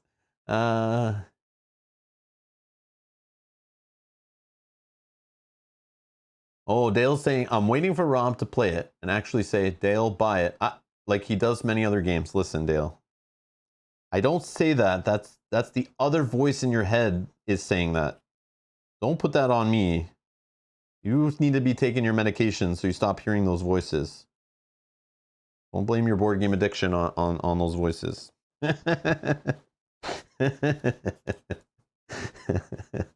I'll come back tomorrow. I'll tell you. I'll tell you. Actually, I'm worried that playing just a tutorial won't be enough. That's why I'm playing on Sunday also. So hopefully we can see like a full real scenario. Because I heard like the tutorial scenario doesn't really get too much into the like full breadth of the game. But I could be wrong. But yeah, I'm curious to see how the campaign evolves as we go and if it's worth it and if I keep wanting to play. All right, so claws are done. Now I'm looking at the spine thinking like, what the hell's going on here? There's like all these spots, but they go, there's like bones, little bone parts that go in here. 1, 2, 2. There's 5 of these. So we'll just keep going.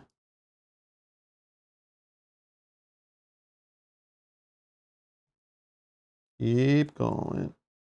And one more. 1, 2, 3, 4, 5. Okay.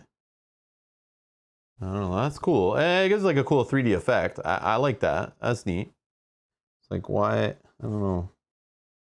Okay. Then this part feels like it's really low, but okay. This part goes on the bottom to keep it standing up. Okay. Nice.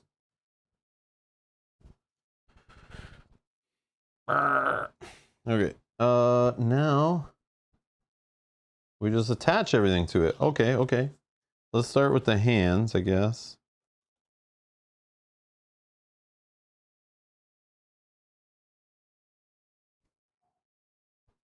Okay, next.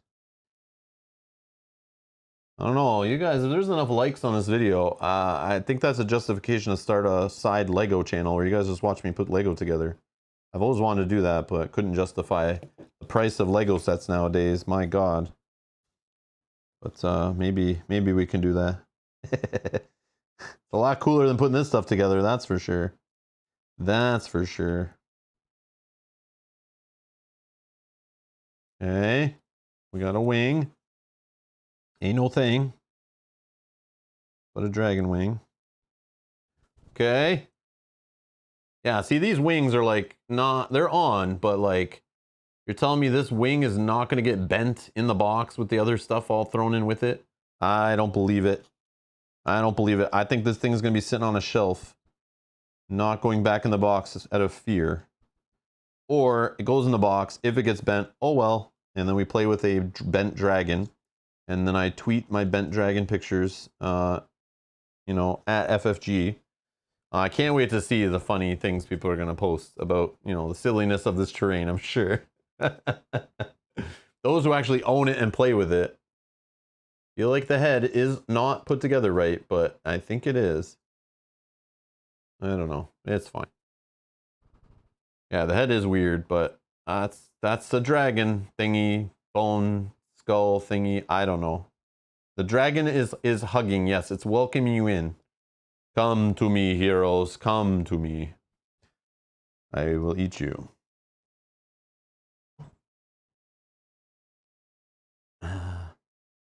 So, yes. Now, Tezra, I know I'm saying your name wrong. I looked at it the other day. Should I just be saying Zera? Or Sarah? Zera? Is it Zera? Zera? Is it T? Should I be saying the T? I know I'm butchering your name. I'm so sorry. I forgot to mention it last time. But it says, some assembly required. It doesn't say that. It should say that. And if it doesn't,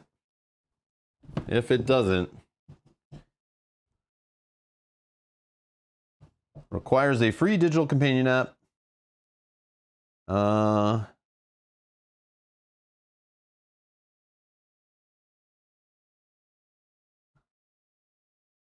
Oh, interact with 3D terrain on every map. Explore the unique stories and strategies of 6 dynamic heroes. I don't know. I don't see some assembly required anywhere, but I think that is a missed opportunity because that would be hilarious.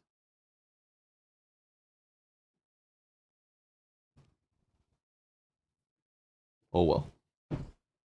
Yeah, no, if you weren't me, it would only take you like 45 minutes. I've heard some reviews said it took the better part of 2 hours. But again, my first hour of the stream was me just unboxing and ranting and me being an idiot. As usual, being silly. And then we took our sweet time putting things together. Not too bad, not too bad. A little weird. The bookshelves a little annoying. But the final product looks pretty cool though. But they're the only like really one I have to complain about. Putting 4 of these together, they little annoying. But I mean, come on, it's still cool. Still cool and still worth it. Yeah, I don't know. That's it. I think we assembled everything. We even put together this guy earlier, the miniature.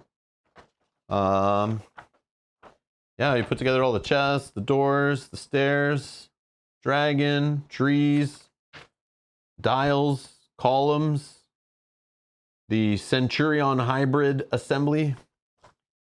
Yeah, we did it all.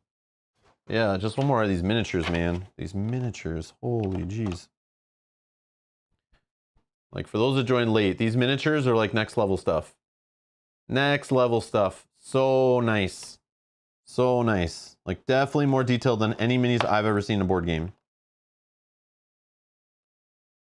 Yeah. The closest thing I think would be like the Space Hulk minis and stuff, but I think they're better. Oh, actually, I should say the best pre-assembled minis, really, right? Like, because I guess this one's on sprues and stuff can be nicer, but man, like, I don't know. These are like really good. Like, so much detail. They are brittle. They are super light and fragile. They are like, you know, they feel like the plastic that comes off the sprues when you put together a Games Workshop or that kind of miniature. But they're already put together, and they're, yeah, the detail on the bases and the miniatures and the weapons, and I don't know. That's, yeah, I'm excited to see once Mel's done painting all of this stuff and how it all looks on the table. But yeah, come on. You're telling me this is not worth it? Like, plus the app? I don't know. There's a lot of stuff here. Don't forget our Centurion.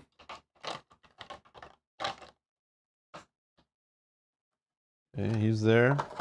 And then our hero miniatures, which are upstairs being painted.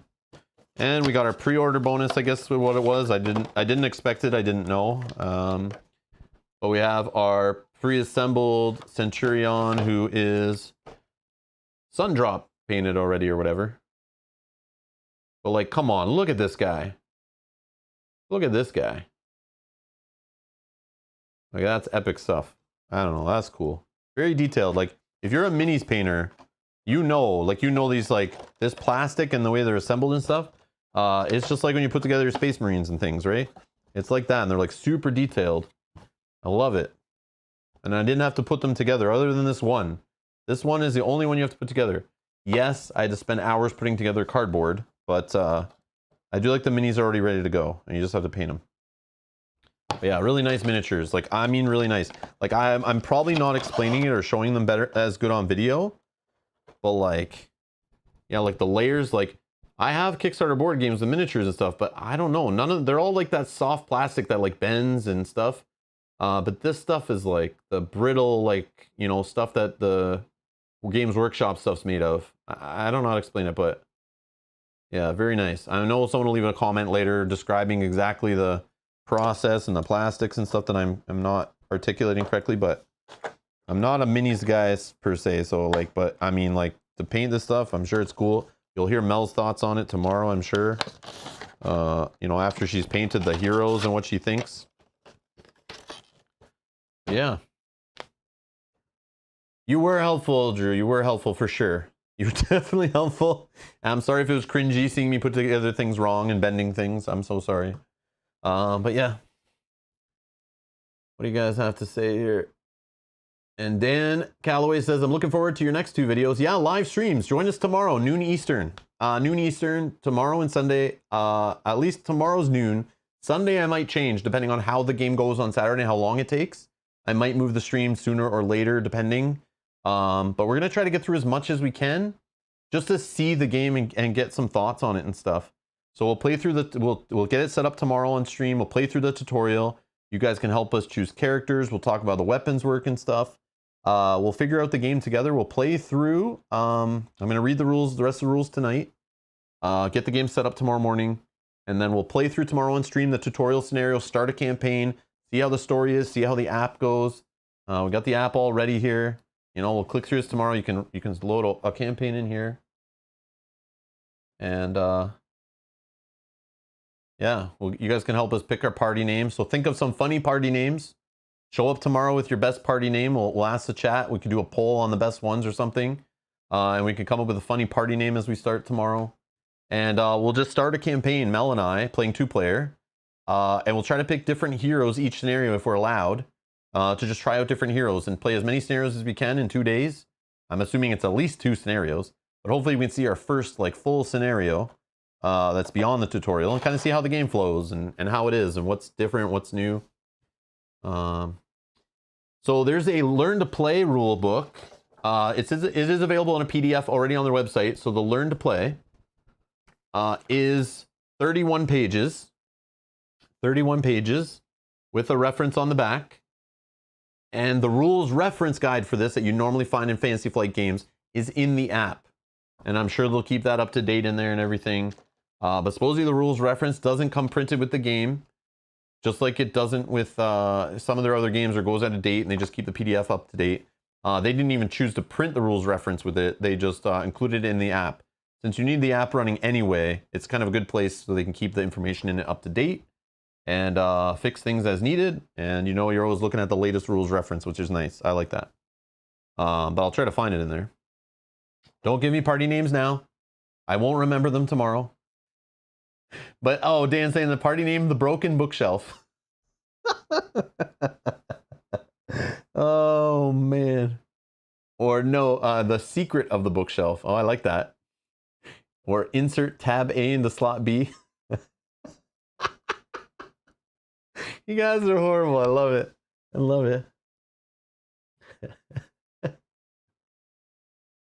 Oh, man.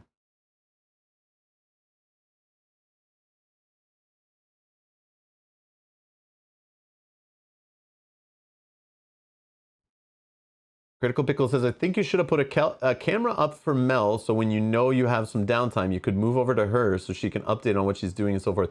We thought of doing that. We actually thought of doing that where she was painting at the table beside me and I'm putting together terrain. And we just did some kind of split screen thing with 2 cameras. You know, where you can see her on one half of the screen, you see me putting terrain together on the other half or something like that. But we just got home later. We got stuck in traffic and it took us like an extra hour, almost an hour and a half to get home. We just stopped at the store to get up paints and stuff too. Oh, we got an update. We got an update. Mel heard you in the chat. She heard you in the chat. So here's where she's at with painting these the heroes so far. So just still putting on base colors, but you can see the detail. No details are done. Yeah, yet, wait till you put some washes on these after they're done with the base coat. Like look at the base on that. I can't wait to see like how the bases pop. I don't know how you're gonna get these done for tomorrow. I really don't. There's so much detail. I was debating maybe not. It's okay. It's okay. Until yeah, if you're not done them. Do all of the characters. Yeah, that's totally fine. It's okay if we're yeah. Do as much as I can. Yeah, we'll play with in progress miniatures. It's totally fine. And then each scenario you see, the miniatures slowly get more completed. Yeah. But yeah, some of the enemies will be non-colored, some will be colored. It'll be great. It'll be great. But yeah, that's just base colors. Yeah. She hasn't even started like putting the highlights and the washes and all that kind of stuff on it. But yeah, I'm tired. Too much sun today. Too much sun. And too much putting together cardboard. But yeah, I'm excited to play this tomorrow. Definitely excited to play this tomorrow. Definitely excited. And I'm hungry. Yep. The pineapple pizza delivery. But yeah, thank you all for watching. Thanks for hanging out.